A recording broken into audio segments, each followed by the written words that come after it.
여러분, 오늘은 마지막 때 메시지로 해서 요즘에 제가 작년부터 해가지고 그 요한계시록 말씀을 쭉 연구를 하고 마지막 때 청년과 청소년들이 꼭 알아야 될 요한계시록 메시지에 대해서 요즘에 막 이렇게 전하고 있어요. 그래서 오늘 여러분한테 그거에 대해서 간단하게 좀 같이 이야기 나누고 은혜 누리고 하는 시간을 가졌으면 좋겠습니다. 왜 사실 요한계시록을 좀 이렇게 하게 됐냐면 실제로 저는 이제 말씀을 매년 1독씩 이렇게 하거든요. 청년들이 들어야 될 가장 멋진 습관 중에 하나는 내 나이만큼 말씀을 읽는 거예요. 그러니까 1년에 나이 한 살 먹으면 떡국 먹는 게 아니라 떡국 그만 먹어요. 살찌니까. 떡국 혈당 엄청 올라가요. 떡국이 아니라 뭐 해야 돼요?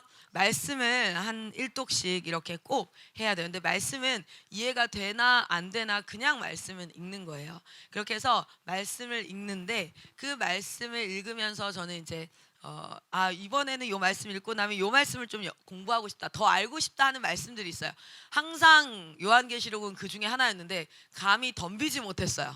감히 덤비지 못했는데 작년에 하나님께서 또 기회를 주셔서 좋은 요한계시록을 가르쳐 줄 수 있는 목사님을 본의 아니게 제가 이제 그 대학원 공부도 하고 있고 이렇게 하니까 이쪽 신학교 쪽에서도 요한계시록을 이렇게 가르칠 수 이렇게 멋진 분을 한번 만나고 또 한쪽에서 목사님 중에 이제 그거를 하실 수 있는 분을 만나서 공부를 좀 하는 시간을 가지고 이거 청소년들한테 청년들한테 꼭 알려줘야 되는 말씀이 맞는데 이거 괜히 혼자 읽다가 이상한 데 빠지니까 읽지 말라 뭐 이런 얘기부터 시작해서 여러분 요한계시록을 나는 한 번이라도 처음부터 끝까지 타투 발음으로 한번 읽어봤다 손 한번 들어보세요. 그렇구나. 많이 없는데요. 손 내리시고 요한계시록 읽으면서 어떤 느낌이 들던가요? 요한계시록 읽으면서 무서웠어요. 겁이 많군요. 또 아니 왜 다 대답해 주는데 왜 웃어요? 지금 난 내가 무슨 말인지 잘 모르겠으니까 그냥 무서웠어요. 겁이 많군요. 또 어땠어요? 저는 너무 기분이 좋았어요. 요한계시록 읽을 때마다. 왠 줄 알아요? 저는 항상 매년 1독씩, 2독씩 한다 했잖아요. 선교사가 되고 나서는 한 3, 4독씩을 매년 하거든요. 그 요한계시록 읽을 때 너무 기분 좋아. 이해가 되고 안 되고 나발이고 간에 일단 끝났다. 드디어 1독이 끝난다. 그래서 마지막 그 아멘 마라나타 주 예수여 속히 오시옵소서. 그리고 1독 끝나는 거예요. 항상 기분이 좋아. 너무 좋아요. 뭐 요한계시록 이해가 되고 안 되고 이해는 어디까지만 되냐면 한 3장까지 그 있죠. 7교회까지는 쭉 이렇게 되잖아요. 그래서 이렇게 4장 올라가고 막 24장로와 내 생물이 뭐 바다에서 튀어나오고 땅에서 튀어나오고 상관없어. 와 끝나간다. 이런 기분. 그러나 두 번째 드는 마음은 무슨 말인지 진짜 모르겠다. 그러니까 무서운 것도 알아야 무섭지. 나는 이 친구가 무섭다 그러는데 나는 알아야 무섭지. 그냥 뭐 심판이라는데 그게 크게 막 와닿지 않고 그냥 뭐 이렇게 좀 이상한 막 메뚜기 튀어다니고 막 이래서 그냥 그런가 보다. 막 이런 정도였어요. 그런데 여러분 요한계시록은 사실은 마지막 때에 굉장히 중요한 메시지인데 요한계시록은 누구에게 준 메시지일까요? 요한계시록은 1차적으로는 요한계시록은 여러분에게 직접적으로 준 게 아니에요. 요한계시록에 핸드폰 얘기 안 나와요. 요한계시록에 핵전쟁 얘기가 아니라 요한계시록은 당시 1세기에 있는 핍박받는 마지막 시대를 살아가는 우리 백성들에게 이스라엘 사람들에게 예수 믿는 자들에게 주어진 메시지예요. 그런데 누구한테 주어졌냐면 잘 봐요. 보면은 요한계시록은 이게 왜 어렵냐면 상징들이 엄청 많이 나오잖아요. 상징들이 많이 나와서 어려워. 그게 무슨 말인지. 근데 잘 봐요. 이런 상황인 거야. 네, 여러분, 나는 조선시대 사람이야. 난 조선시대 사람이에요. 조선시대 광해군 약 한 1600년대 정도, 광해군 때 정도. 지금부터 한 4, 500년 전이에요. 광해군 때 살던 나는 사람이야. 그런데 요즘 타임슬랩 맞니? 타임랩스 뭐예요? 타임랩스예요? 타임슬랩이에요? 타임머신. 타임머신. 타임머신을 타고 왔어. 2024년도에 인천국제공항으로 온 거야. 인천 원웨이에 가려고 왔는지 몰라. 하여튼 인천국제공항에 딱 왔어요. 딱 왔어. 와서 봤는데 이게 그래서 이 시대를 한 2달 살다가 어느 날 갑자기 그래서 이제 조선에서 봐봐요. 조선에서 다리 딱 지다리에 걸려서 딱 넘어졌는데 딱 깨니까 인천국제공항인 거야. 갓 쓰고 그쵸? 이렇게 뭐야? 이러고 한 2달을 살았어. 그리고 다시 가는데 그 2달 동안 뭘 봤냐면 막 핸드폰, 막 뭐지? TV, 막 비행기. 조선시대 사람은 처음 보는 거 아니에요. 대박 사건 이게 뭐지? 근데 진짜 있는 걸 봤어. 그리고 어느 날 또 그 4차선 건너다가 지다리 걸려갖고 딱 넘어졌는데 깨보니까 조선시대인 거야. 자, 조선시대 친구한테 너무 어려우니까 비행기를 설명한다 하면 생각해봅시다. 현정아 나와봐봐. 얘가 조선시대 갔다 온 같은 여자예요. 같은 거 아니지 뭐 상투 튼 여자예요. 남자예요. 자, 상투 한번 틀어볼까요? 자, 한번 비행기를 설명. 여기 이제 조선시대 애들이야. 그냥 조선시대 이렇게 코찌찌 흘리면서 상투 틀고 이렇게 돌아다녀. 자, 친구한테 비행기를 설명해줘요. 아, 설명을 해야지. 네가 봤잖아. 넌 알잖아. 자. 아, 굉장히 설명 묘사 능력이 정말 없는 친구를 제가 잡았나 봐요. 자, 다시. 날개가 있고 창문이 많고 문이 많고. 그게 뭔데? 뭐 하는 건데? 비행기. 아, 얘 안 되겠다. 얘는 안 되겠다. 저 그대 좀 할 수 있겠어요? 나와봐요. 잠깐만 해봐요. 내가 이런 걸 봤어. 이러고 들어가야 되는 거 아니에요? 날개가 있고 창문이 있다. 이게 야 사람 날 수 있다. 날 수 있다. 그러면은 조선 사람들이 뭐라 생각해요? 저 새끼 미쳤다. 저 돌았다. 아니야, 날 수 있어. 내가 봤어. 자, 비행기 설명해봐요. 비행기 엄청 멀리 가고 싶은데 엄청 순식간에 빨리 갈 수 있는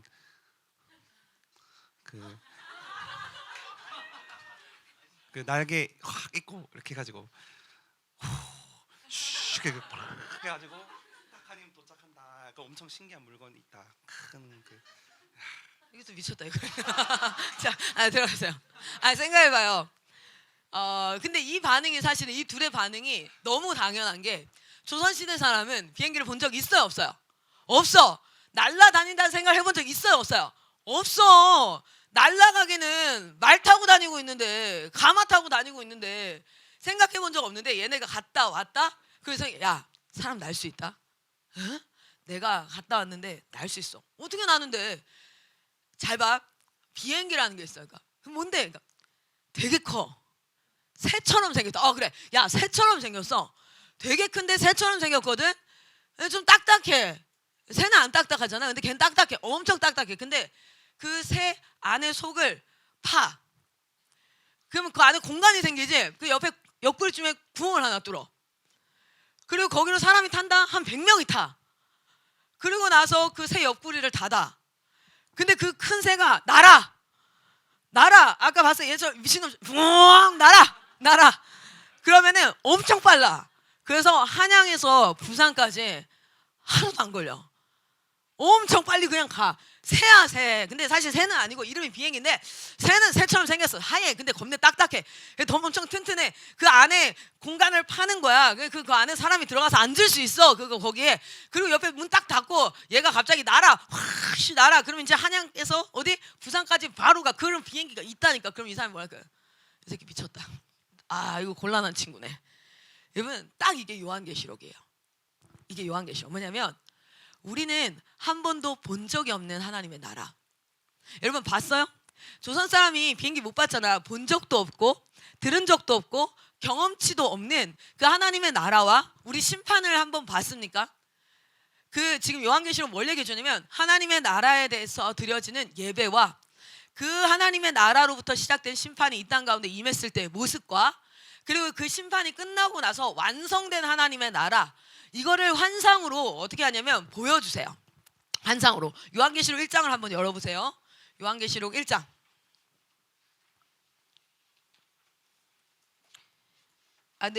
요한계시록 1장 가봅시다. 자, 뭐라고 얘기하냐면 이렇게 얘기하는 거예요. 1절부터 3절까지 한번 읽어봅시다. 1절부터 3절까지 시작. 예수 그리스도의 계시라. 이는 하나님이 그에게 주사 반드시 속히 일어날 일들을 그 종들에게 보이시려고 그의 천사를 그 종 요한에게 보내어 알게 하신 것이라. 요한은 하나님의 말씀과 예수 그리스도의 증거 곧 자기가 본 것을 다 증언하였느니라. 이 예언의 말씀을 읽는 자와 듣는 자와 그 가운데에 기록한 것을 지키는 자는 복이 있나니 때가 가까움이라. 아멘. 이게 뭐냐면 어떤 상황이냐면 사도 요한이 어디에 있을 때에 사도 요한이 9절 한번 보세요. 9절 보면은 자, 나 요한은 너의 형제인데 예수의 환난과 나라와 참음에 동참하라 하는 자라. 하나님의 말씀과 예수를 증언함으로 말미암아. 여기 너무 우아하게 써. 그거로 말미암아 반모라 하는 섬에 뭐 했어요?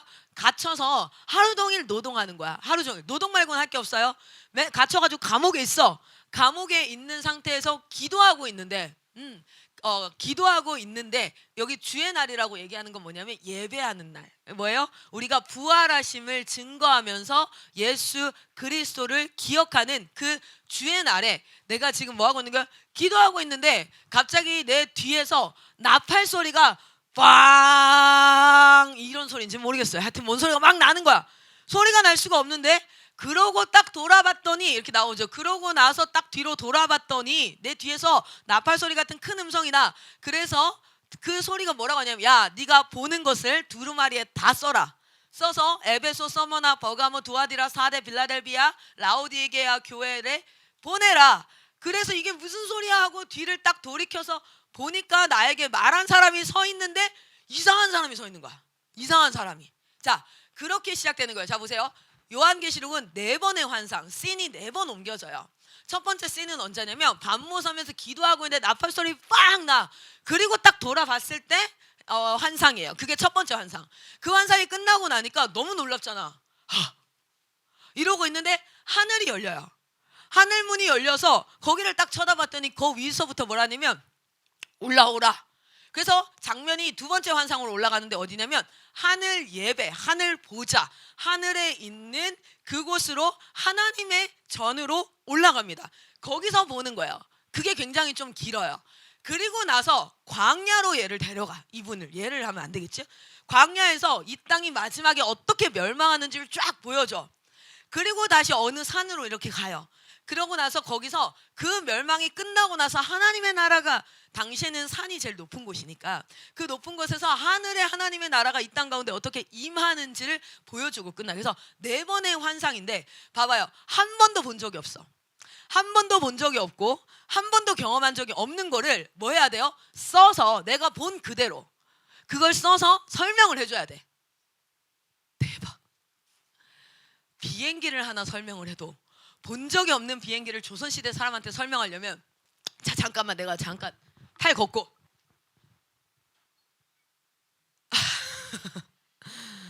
보긴 봤는데 이 새끼가 이해 못할 것 같은데 하는 순간 뭐라고 하냐면 얘가 알 수 있을 법한 이야기를 가지고 비슷한 걸 찾아야 돼. 봐봐요. 비행기랑 똑같은 건 없지만 비행기가 제일 비슷한 게 뭐랑 닮았어? 새랑 닮았는 거야. 그러니까 새로 막 설명을 하는데 이게 새는 아니니까 얘가 봤을 때는 이해가 될 것 같기도 하고 날라가 새처럼 생겼어.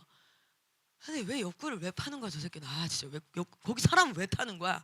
얼마나 딱딱 뭔 소리야. 그런데 얘네가 막 설명을 하다가 얘가 야 자네 정신이 온전치 않은 것 같으네. 국밥이라도 한잔 하러 가세. 그러면서 이제 국밥 먹으러 가다가 얘가 또 넘어진 거야. 자빠진 거야. 근데 넘어지면서 누굴 잡아서 그 친구를 잡은 거야. 그래서 같이 인천국제공항으로 간 거야. 그럼 봐봐. 설명을 들었잖아요.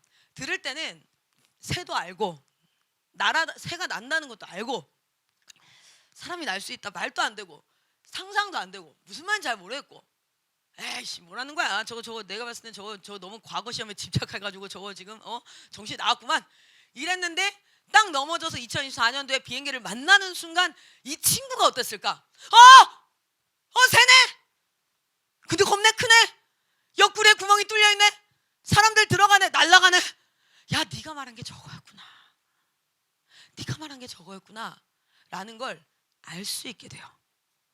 이게 요한계시록이라는 게 뭐냐면 사도 요한이 우리가 본 적이 없고 경험한 적이 없는 하나님의 나라와 심판을 설명할 때 우리가 알 수 있는 비슷한 것들 가지고 막 설명을 해요.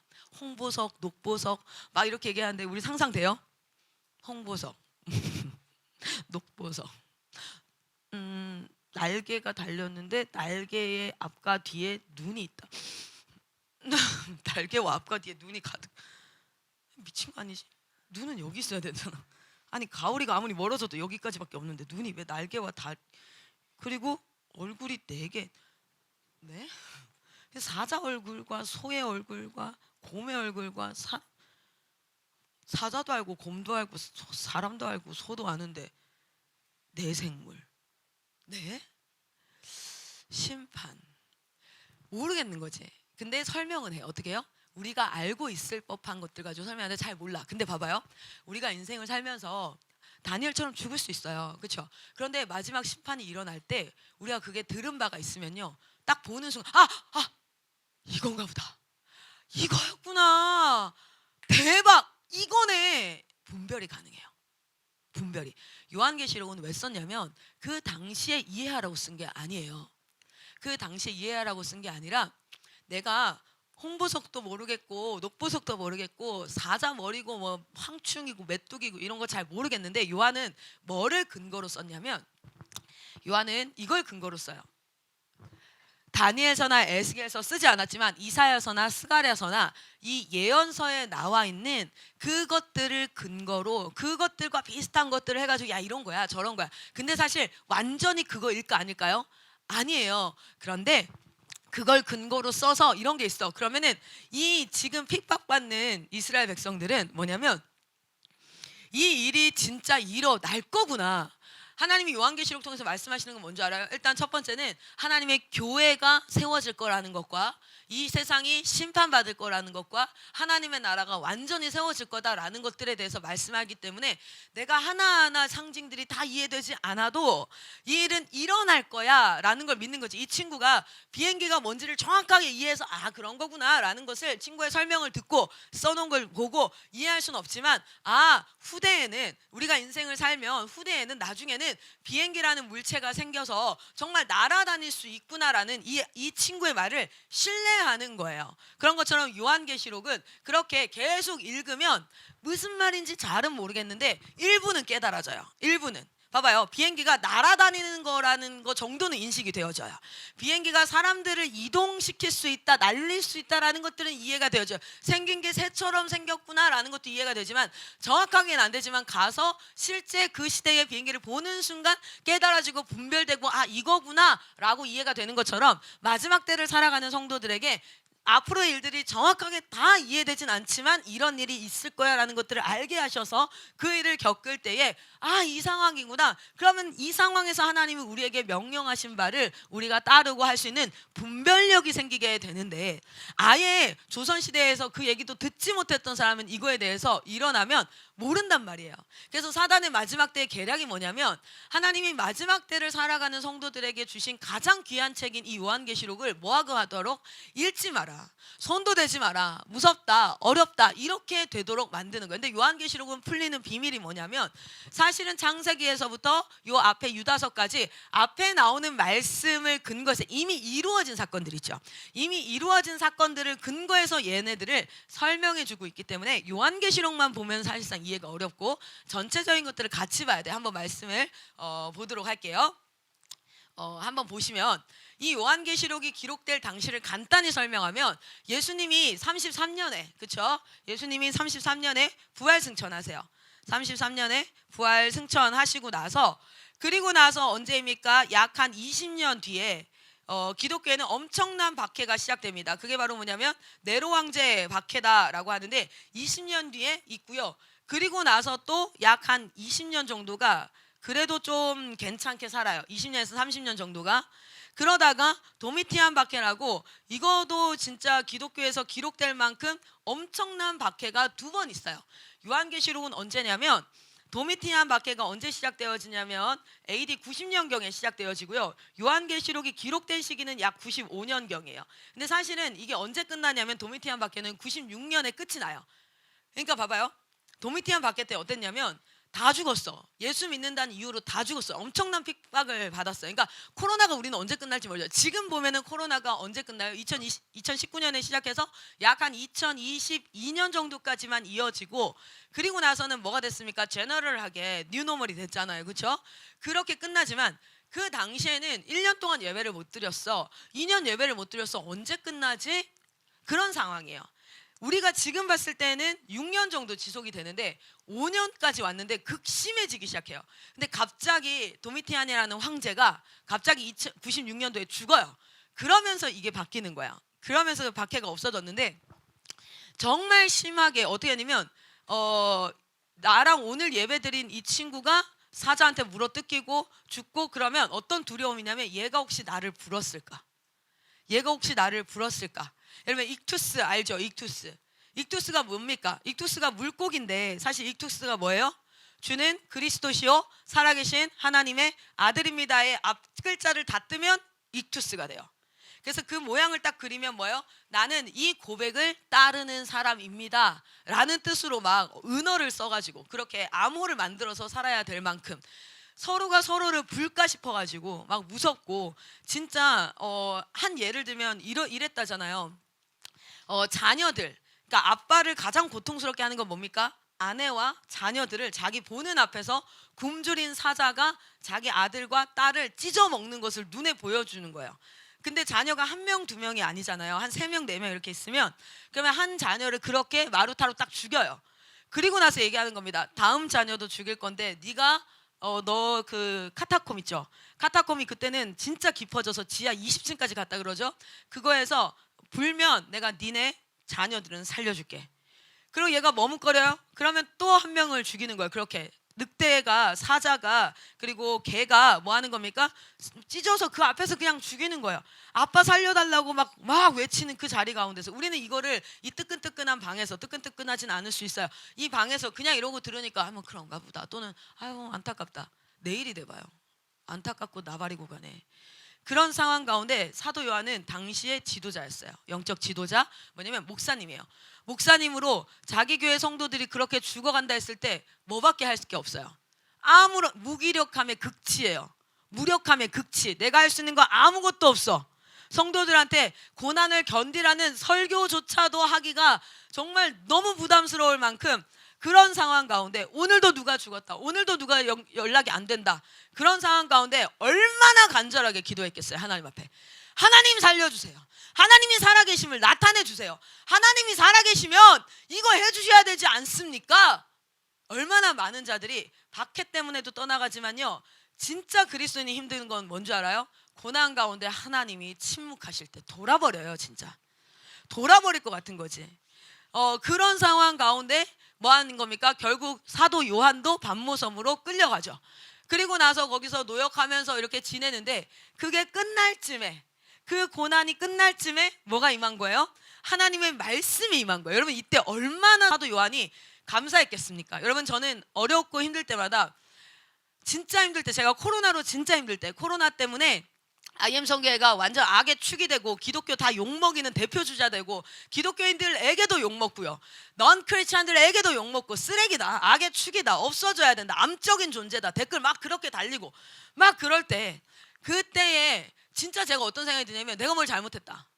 내가 지금 뭔가를 잘못해서 하나님 나에게 심판하시는 거다. 여러분 그런 생각 해봤어요? 뭔가 잘못했다. 뭔가 잘못된 일이 일어나면 내가 뭔가를 잘못했다. 뭐 이런 어려운 마음들이 막 일어날 때에 그때에 하나님이 나에게 한 말씀만 해주시면 되거든요. 진짜 내가 잘못했으면 확실하게 하나님이 너가 잘못해서 이 부분에 대해서 회개해야 된다. 난 그 말 해주셨으면 좋겠습니다. 전 그렇게 기도해요.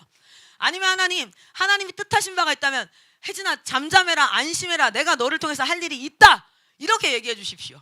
하여튼 둘 중에 하나잖아요. 내가 잘못한 게 있거나 아니면 하나님께서 하실 일이 있거나 내가 모르는 잘못도 있을 수 있으니까 그 충남대학교 병원에 내가 격리돼가지고 정말 침대 시트를 잡고 벌벌 떨면서 하나님 앞에 그때 제가 4인실에 들어갔는데 저 말고 다른 사람들은 다 외부 사람이었어요. 저랑 모르는 사람들. 우리 그때 같이 막 다 같이 들어가니까 한 병실에 우리 팀이 다 4명이서 있고 했는데 나만 또 혼자 들어갔어.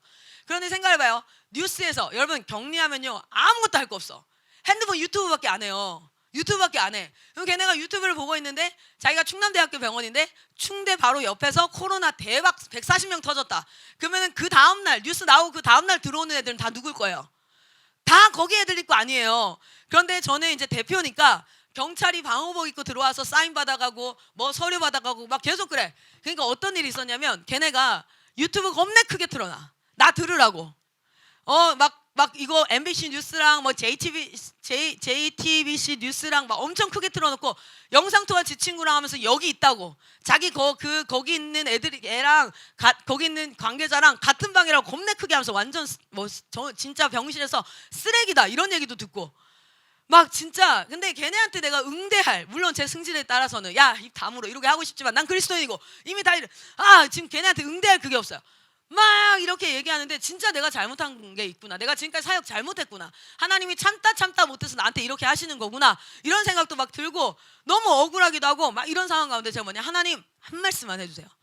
하나님이 딱 얘기해 주시면 끝나는 거거든요. 하나님이.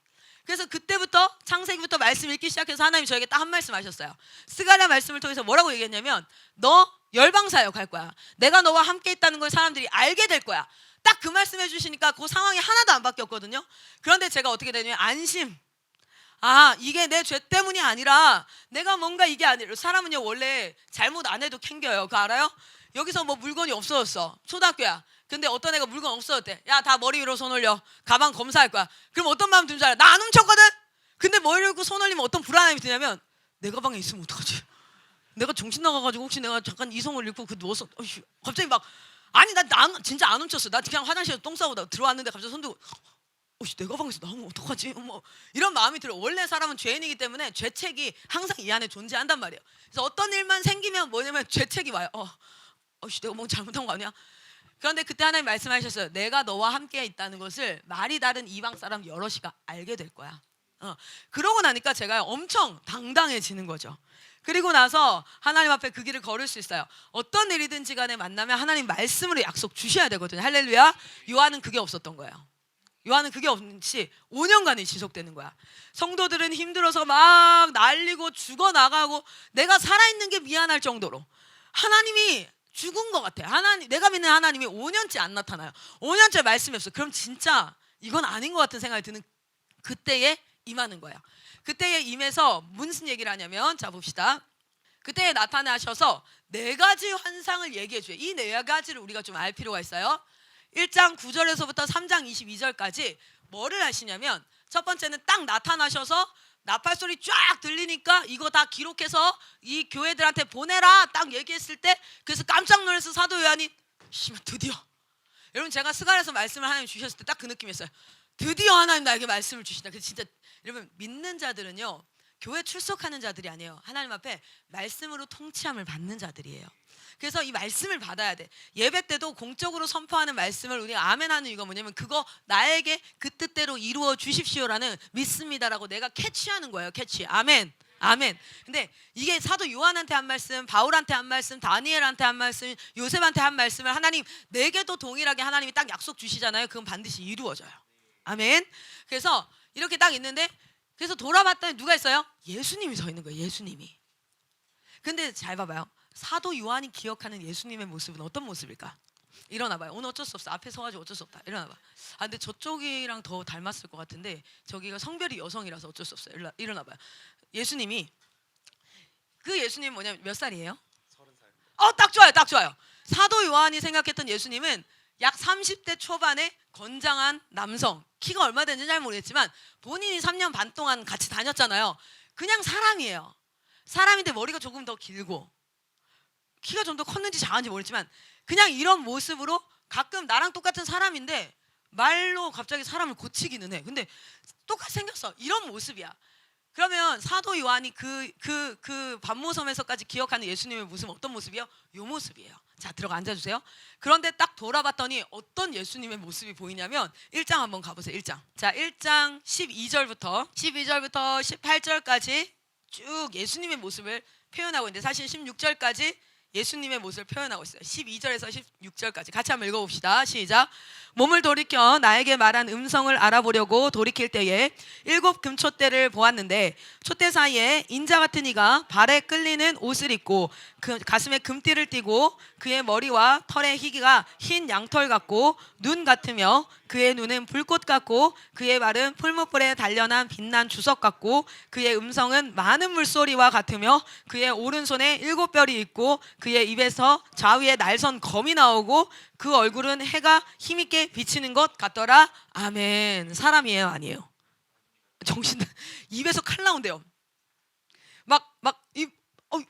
이 사람이 아니야. 그러니까 요한이 돌아보고 예수님인 걸 분명 알았는데 자기가 기억했던 30대 초반의 인간의 예수님이 아니라 진짜 예수님의 모습을 본 거예요. 그런데 이거 잘 봐요. 이게 사실은 어떤 모습이냐면 자, 이렇게 봐봐요. 자, 어떤 여자가 이렇게 얘기하는 거예요. 제가 본 사람은 진짜 멋있어요. 자, 한번 상상해봐요. 그 사람의 머리는 컴퓨터 같아요. 그 눈은 망원경 같으며 그 귀는 레이저 탐지기 같아요. 레이저 탐지기. 입은 확성기처럼 생겼고요. 손은 맥가이버 같으며 발은이에요. 발은 자동차 바퀴처럼 생겼어요. 멋있어요? 아니면 괴물 같아요? 멋있어요? 괴물. 머리가 컴퓨터예요. 귀에는 레이저가 돌고 있대요. 그리고 눈에는 망원경 같대요. 망원경. 그리고 입은 확성기처럼 생겼대요. 입이 많이 마중 나와 있나 봐요. 그렇죠? 손은 맥가이버 같대요. 발은 바퀴 같아요. 이게 멋있어 보여요? 이건 사실은 뭘 얘기하는 거냐면 이런 얘기 아닐까요? 한번 보면은 컴퓨터처럼 겁내 똑똑하다. 눈은 먼 데까지 볼 수 있다. 망원경처럼. 귀는 작은 소리도 들을 수 있을 만큼 아주 세밀하고 목소리는 아주 우렁차다. 확성기 같다는 게 뭐 입이 이렇게 확성기처럼 생겼다는 게 아니라 그 손은 못하는 것이 없이 만능이고 발은 자동차처럼 겁내 빠르다. 이런 것들을 설명하는 거죠. 그러니까 도저히 예수님을 딱 봤는데 사람이 아니야. 설명할 수가 없어. 그래서 사도 요한이 할 수 있는 대로 한 설명이 바로 아까 12절에서부터 16절까지의 예수님의 모습이에요. 그런데 그 설명한 내용들이 다 어디에 나오냐면 구약에 다 나오는 거예요. 금띠를 띠고 있는 모습들이라든지 이 모든 것들이 구약에 나오고 있어요. 그래서 한번 보세요. 이 설명들을 잘 보면 복장은 이렇죠. 머리는 이렇고요. 얼굴은 이렇고 눈, 코, 입은 이렇고요. 입이 제일 무서운 것 같아요. 양날에 검이 나온대요. 그렇죠? 그럼 너무 웃기잖아요. 여러분 얼마나 괴물 같아요. 검이 나왔다 들어갔다 나왔다 뱀도 아니고. 그러니까 이게 진짜 막 검이 나와 있고 이걸 다 그려보면 여러분 이걸로 다 그려서 쇼츠로 만든 사람이 있어요. 보면요 진짜 괴물이에요. 천사도 쇼츠로 만든 게 있는데 그거 보잖아요. 그러면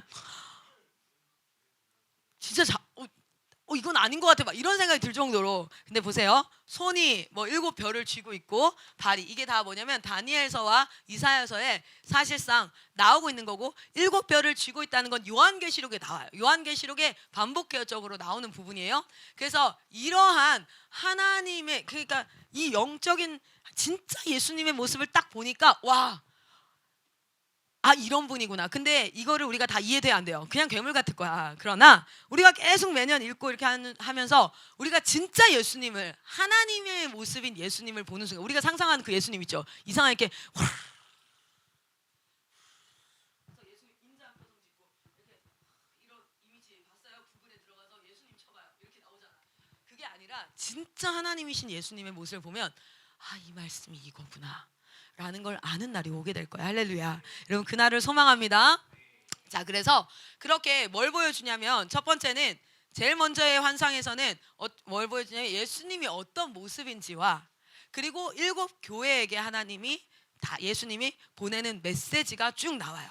그 7 교회 메시지를 제가 한번 싹 정리를 했었을 때는 이래요. 봐요. 7 교회는 어디에 있냐면 실제로 여기 반모섬이에요. 그리고 실제 그 당시에 존재했던 교회 이름들이에요. 그런데 이게 순서대로 에베소, 서머나, 버가모, 두아디라, 사데, 빌라델피아, 라오디게아 이게 뭐냐면 당시에 길이 나 있는 길이에요. 그래서 봐봐. 라오디게아부터 먼저 보내면 겁내 오래 걸어야 돼요. 아니면 사대부터 보내면 이렇게 가야 돼, 이렇게 가야 돼, 고민해야 돼요. 그래서 여기에 있는 전체 교회가 요 주변에도 교회들이 있어요. 요 주변에도 실제로 골로새 교회가 라오디게아 교회 되게 가까이에 있어요. 그렇게 여러 교회들이 다 있는데 그 중에 메인으로 그 도로 깔린 대로 쫙 요렇게 보내요. 그러면 그 주변 교회들이 다 이 편지를 읽을 수 있게. 그리고 특별히 7 교회인 이유는 나중에 숫자를 공부하면 7 교회는 7이라는 건 완전이란 뜻이에요. 모두 토탈 홀 이런 뜻이거든요. 그래서 이것은 사실은 여기 특정 교회에게 보낸 게 아니라 모든 마지막 때 교회에게 보내는 메시지다라고 해서 7 교회에게 여러분 수신이 보내는 거예요, 발신이 보내는 거예요? 이거 내가 물어봤는데 있잖아. 우리 그 중고등학생들이 되게 당당하게 틀리더라고. 50대 50 확률인데도 심지어 틀리는 거야. 여러분 보내는 거는 수신이에요, 발신이에요? 그래도 그대들은 그래도 좀 살아있네, 그죠? 자, 받는 자가 누구인가? 받을 숫자죠. 받는 자가 누구인가? 보내는 자가 누구인가인데 받는 자는 각 교회들이에요. 교회들의 지도자예요.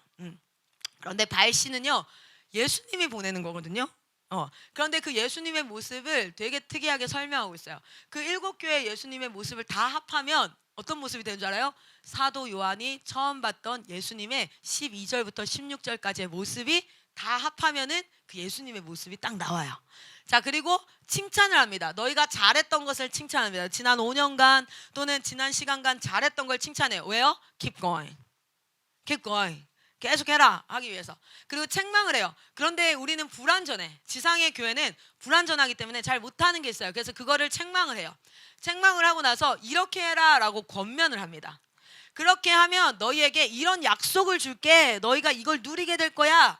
이걸 모든 교회에게 하는데 이 말씀을 공부해보면 오늘 나에게 하시는 말씀이에요. 그래서 어떤 교회는요, 칭찬이 없는 교회도 있어요. 나는 마지막 때에 그런 교회가 되지 않을까? 어떤 교회는 책망이 없는 교회가 있어요. 그냥 진짜 책망이 없는 교회가 있어요. 이런 교회는 진짜 대박, 너무 멋있죠. 자, 그거를 제가 한번 싹 정리해 놓은 거예요. 이게 말씀에 2장 1절부터 3장 22절까지 마지막 때 교회를 향해서 이렇게 다 정리했는데 이전에 보시면 봐봐요. 여기 있죠. 7뼈를 손에 붙잡고 뭐 좌우에 날선 검을 입에서 나오고 불꽃 같은 주석이에요. 주석과 뭐와 뭐 다 합하면 어디냐면 아까 1장 12절에서 16절까지 그 예수님의 모습이에요. 그러니까 누가 보내는 거예요? 예수님이 보내는 거예요. 자, 그래서 각각 교회에다가 그래서 칭찬하는 거 보세요. 여기 라오디게아는 칭찬이 없어요. 여러분에게 하나님이 신앙생활 열심히 해왔는데 칭찬이 없을 수 있어요. 이거를 미리 말씀하시는 이유는 하나님께서 뭘 말씀하시는 거예요? 얘들아, 내가 진짜 살아있어. 그러니까 쫄지 말고 살아. 왜 칭찬이 없냐면 세상에 적응해서 산 거야. 하나님이 나에게 능력이 되신 게 아니라 세상에 적응해서 내가 내 방식대로 세상에서 대충 산 거야. 그리고 그곳에서, 그리고 당시에 라오디게아 교회가 헌금이 제일 많이 나오는 가장 부유한 교회예요. 가장 부유한 교회인데 얘네는 칭찬이 없어. 그래서 어쩌면 진짜 세상에서는 교회도 크고 아주 좋아. 와, 이 교회 참 좋네 라고 할 수 있지만 하나님 앞에서는 칭찬이 없는 신앙생활을 할 수 있는 거예요. 그러니까 여러분 이걸 경계해야 돼요. 그래서 우리는 뭘 믿어야 돼요? 마지막에 하나님이 나의 모든 신앙생활의 그 삶을 트래킹 하신다. 그때 내가 칭찬 없는 그런 삶이 아니라 주님 앞에 칭찬받는 삶을 살아야 되는데 이 모든 칭찬이 나에게 임했으면 좋겠다. 이거 하나하나 공부하면 진짜 대박이에요. 제가 이거 다 설교해놨어요. 녹화 다 올라가 있고 이미지도 다 올라가 있거든요. 우리 이거 할 때 진짜 학생들도 그렇고 진짜 많이 도전받았어요. 내가 이래야겠구나 저래야겠구나. 그리고 뭐가 있냐면 책망이 있어요. 책망. 근데 그거 알아요? 책망이 없는 교회도 있어요. 진짜 대박이죠. 책망이 없는 교회. 에베소는 너 첫사랑 잃어버렸다. 라오디게아는 나중에 뭐라는지 알아요? 나 너 토해버리고 싶다 이래요. 차지도 않고 뜨겁지도 않고 이 미지근한 교회야. 난 널 토해버리고 싶다. 이렇게 얘기한다고. 근데 빌라델비아는 책망이 없어요. 서머나도 책망이 없는데 서머나는요, 당시에 가장 핍박과 고난과 어려움이 많았던 교회예요. 핍박과 어려움이 있다는 건 무슨 뜻입니까? 내 믿음이 순수해지기 시작해. 어중이 떠중이들은 그 핍박 앞에서 다 떠나가게 됩니다. 그래서 여러분, 고난이 있는 삶은 오히려 감사의 삶이에요. 왜냐하면 정말 신앙이 순수해지고요. 그 순수한 신앙은 하나님이 엄청 뜨겁게 칭찬하세요. 빌라델비아는 어떤 교회냐면 아까 기억나세요? 빌라델비아는 어떤 칭찬을 받냐면 능력이 적은 교회예요. 힘이 없는 교회예요. 능력이 적은 교회인데 그 적은 능력을 가지고 예수님의 이름을 배반하지 않고 끝까지 예수님을 지킨 걸 엄청 칭찬해요. 그리고 이들은요, 능력이 적었던 자니까 겸손하죠. 고난이 있었던 자니까 겸손하죠. 그래서 이들은요, 책망할 게 없어요. 그래서 여러분 아십니까? 우리가 건강을 유지할 때요, 건강하게 살고 싶을 때 몸에 좋은 것을 먹는 것도 중요하지만 몸에 좋지 않은 것을 안 먹는 게 더 중요한 거 아시죠? 그러니까 우리가 인삼도 먹고 뭐 사슴 피도 뽑아 먹고 막 뭘 먹잖아. 보약도 먹고. 그거보다 더 중요한 건 라면을 안 먹는 게 더 중요해요. 탄산을 안 먹는 게 더 중요하다고. 그래서 왜 박진영 씨가 인터뷰를 하는데 아니 어떻게 지금 50이 넘어가지고 이렇게 미친놈처럼 널뛰기 하듯이 막 이렇게 댄스를 잘하냐 그랬더니 나는 몸에 좋은 걸 챙겨 먹지 않는다. 몸에 안 좋은 걸 안 먹을 뿐이다. 이렇게 얘기하거든요. 우리 부모님들이 우리한테 좋은 거 해주려고 영어 공부 시켜주려고 좋은 거잖아. 다 좋은 거 주려고 했지만 뭣도 줬어요? 그걸 주면서 부담도 주고 압박도 주고 비교도 주고 그리고 이 새끼 너는 잘할 줄 아는 게 뭐야? 라는 욕도 주고 나쁜 것도 같이 줘. 봐봐요. 음식물이 이렇게 내가 통인데 여기에 이게 되게 맛있는 뷔페 음식을 다 갖다 담았어요. 근데 거기에 음식물 쓰레기 한 국자만 딱 갖다 넣으면 이 음식 먹을 수 있어요? 없어요? 없어요. 안 좋은 걸 안 넣는 게 더 중요해. 그래서 여기는 적은 능력이고 막 이랬지만 오히려 하나님을 배신하고 배반하고 엉뚱한 거 안 했다고. 여러분, 우리 신앙생활에서 많은 성취를 하고 신앙생활에서 많은 하나님의 일들을 하는 것도 중요하지만요, 사실 더 중요한 건요, 하나님 앞에 죄된 것, 하나님을 부인하고 하나님 없이 살아, 이거를 안 하는 게 더 중요해요. 그래서 이게 칭찬받아요. 둘 다 칭찬, 책망이 없어. 얘네들은 다 책망받죠. 여러분, 라오디게아는 칭찬이 없어. 근데 책망이 제일 세. 뭔지 알아요? 토해버리고 싶다. 이건 한번 가볼까요? 라오디게아 교회 3장입니다. 자, 보세요. 빌라델피아 지나가서 근데 빌라델피아 그래서 진짜 너무 대박이야. 너무 좋아. 근데 내가 엄청 진짜 하나님 앞에 제가 이걸 들으면서 하나님, 나는 책망 없는 교회가 되기를 원합니다. 그래서 책망될 거를 맨날 하나님 앞에 말씀으로 이렇게 보는 거예요. 그래서 이런 말 절대 내뱉으면 안 되지. 막 이러면서 자, 라오디게아 교회에게 편지를 하시는 거예요. 내가 네 행위를 안다. 그러면 칭찬 나와야 되잖아. 참 수고했다 이래야 되는데 너는 차지도 않고 뜨겁지도 않고, 네가 차든지 뜨겁든지 하여튼 둘 중에 하나를 해라. 네가 이같이 미지근하여 뜨겁지도 아니하고 차지도 아니하니까 내 입에서 너를 토하여 버리리라. 이 진짜 여러분, 토한다는 표현은요, 우리가 인간한테 써도 어떤 표현이에요? 야, 너 진짜 역겹다. 이거는 친구 사이에서 장난으로 쓰기 어려운 표현이에요. 장난이라도 기분 나쁜 표현. 야, 한번 해볼까? 우리 옆 사람한테 역겹다. 토하고 너 토하 락. 이 뭡니까? 진짜 최악일 때 쓰는 거야. 근데 주님이 나를 향해서, 교회를 향해서 락 이러는 거. 네? 대박. 그런데 그렇게 했으면 심판해버려야 되잖아. 교회 문 닫고 다 버려야 되잖아. 근데 뭐라 하지 않아요? 너는 부자라. 부유하여 부족한 것이 없구나. 그러나 네가 가난하고 가련하고 가난하고 눈 먹고 벌거벗은 것을 알지 못한다. 진짜 비참한 건 뭐냐면 자기네들은 돈이 있어. 자기네들은 고난이 없어. 그래서 서머나 교회가 고난받는 이야기를 들어요. 그래서 딱하다. 그래도 마음으로 뭐 하는 거야? 안도하는 거야. 나에겐 저런 일이 없어서 다행이다. 진짜 몸된 교회로서 한 몸으로의 고난을 받는 게 아니라 나는 다행이다. 하나님이 그런 마음이 토할 것처럼 싫대요. 비교를 인한 감사. 얘는 이런데 나는 괜찮아. 지는 부유한 거지. 빌라델비아 진짜 능력 없고 저기 사대교회 진짜 가난하고 고난 많고 난리도 아니거든요. 그런데 그게 감사한 거예요. 그리고 나서 뭐라고 합니까? 너 내 눈으로 보면 있잖아, 너 되게 부유한 거 같지? 세상에서 떵떵거리는 거 같지? 꽤 괜찮은 교회로 인정받는 거 같고 니네가 돈도 좀 있고 이렇게 하니까 주변 교회들에서 너에게 도움받기를 원하지. 근데 너 그거 알아? 내 눈에 너는 진짜 헐벗었어. 내 눈에 너는 진짜 가련해, 불쌍해, 가난해, 초라해. 근데 그걸 알지 못하는 그게 너를 제일 비참하게 만드는 거야. 그런데 그들을 향해서요, 그래서 난 너 버릴 거야 라고 하지 않고 뭐라고 하는지 아세요? 야, 마! 이 말씀 너무 좋아요. 주님 되게 쿨하세요. 야, 고난을 받아라. 불로 연단한 금을 사서 부요하게 해라. 네가 지금 고난이 없어서 부유한 그 육체의 고난을 버리고 고난으로 들어간마. 이게 원어로 보면 불 안으로 들어가라는 뜻이에요. 불로 통과해서 들어가라는, 고난을 자처하라는 거야. 그게 내가 너희에게 주는 해결책이야. 너 진짜 하나님 앞에 부유한 자가 되고 싶어? 고난으로 불로 자청해서 들어간마 라고 얘기해요. 야, 근데 고난에서 마치 이런 것 같아요. 고난 안에서 예수님 부르는 것 같아요. 일로 와 시키, 내가 널 절대 포기할 수 없어. 난 너를 고난으로 끌고 와서라도 너를 불로 연단한 금처럼 단단하게 할까. 난 너를 포기할 수 없어. 그래서 흰 옷을 사서 입어라. 여러분, 성경에서 흰 옷은 뭐냐면 성도들의 행실입니다. 행실. 너 행실 똑바로 해, 이 새끼야.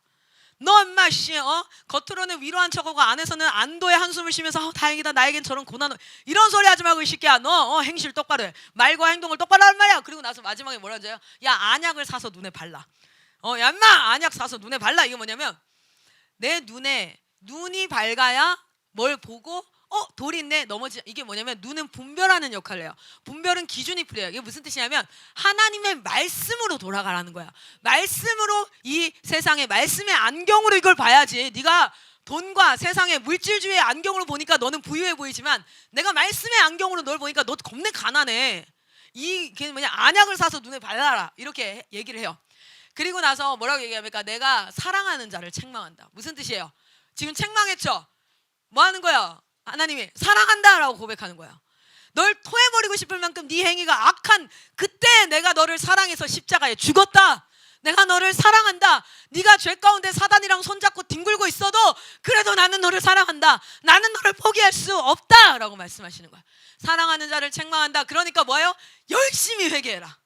여러분에게도 얘기하는 겁니다. 나는 오늘 내가 말씀 들어보니까 찔려? 아니요, 하나님 뭐냐면 찔리라고 주시는 말씀이 아니라 찔려서 그 다음에 열심히 회개하라고. 열심히 repent to God. 하나님께로 repent은 뭔지 아십니까?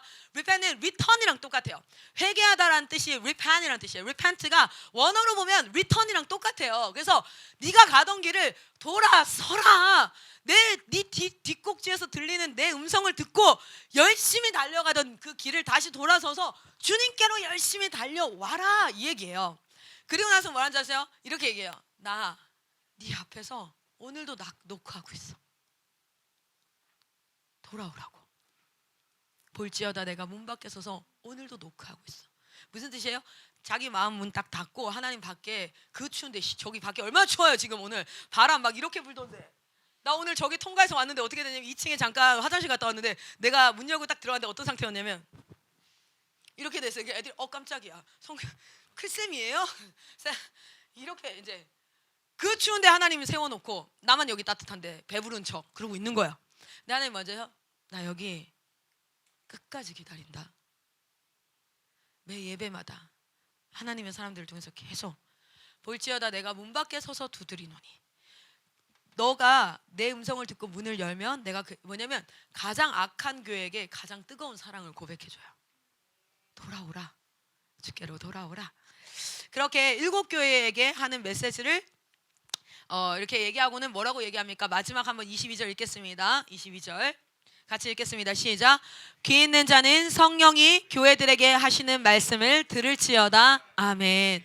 저는 마지막 시대를 살아가는 성도잖아요, 제가. 그래서 요한계시록을 되게 열심히 읽거든요. 물론 저는 신학도 했고 따로 요한계시록도 공부하고 그 앞에 말씀도 뭐 소선시저 대선시저 계속 공부하는 삶을 살고 있지만 제가 청년들에게 정말 보석 같은 말씀을 꼭 선물하라 그러면 물론 로마서도 있고 저는 로마서 에베소서 너무 사랑하고요. 그리고 사실 신명기 말씀을 진짜 좋아해요. 토라 버릴 말씀이 하나도 없지만 마지막 때를 살아가는 여러분에게 꼭 권하고 싶은 말씀이 있다면 그 요한계시록이에요. 그리고 여러분이 교회로서의 삶을 살아가면서 자기를 점검해 보고 싶어요? 그러면 요한계시록 2장과 3장을 읽으세요. 그 교회를 향해서 하나님이 직접 하신 말씀이거든요. 그래서 보면은 이런 것들, 야 고난을 통과해라, 성결한 삶을 살아라, 영적 분별력을 가지고 있어요. 안약 발라 이 똥강이들 막 이렇게 하나님이 너무 쏙 쿨하게 우리에게 이렇게 얘기해 주신단 말이에요.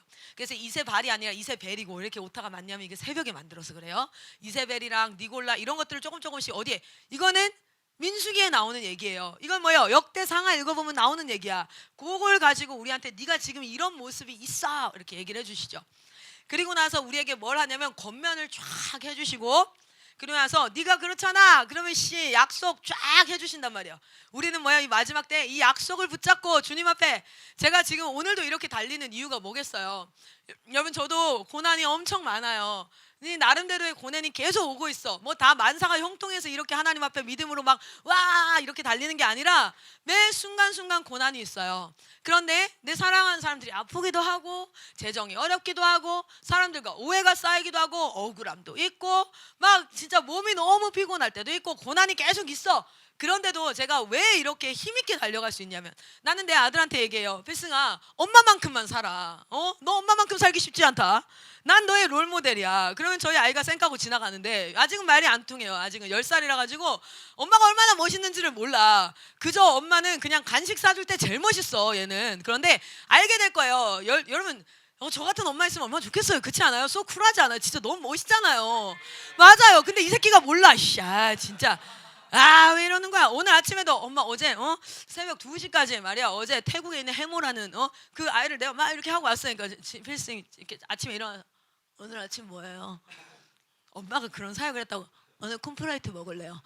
나랑 다른 말을 하는 것 같아요 얘는. 그래서 이렇게 얘기했죠. 그래 콤프라이트 많이 처먹어. 그랬더니 엄마 말 그렇게 하시면 안 돼요. 또 어렸을 때 모태신앙으로 자란 애들이 겁내 또 뭐가 있어요? 기준! 엄마 말 그렇게 하시면 안 돼요 선교사님께서.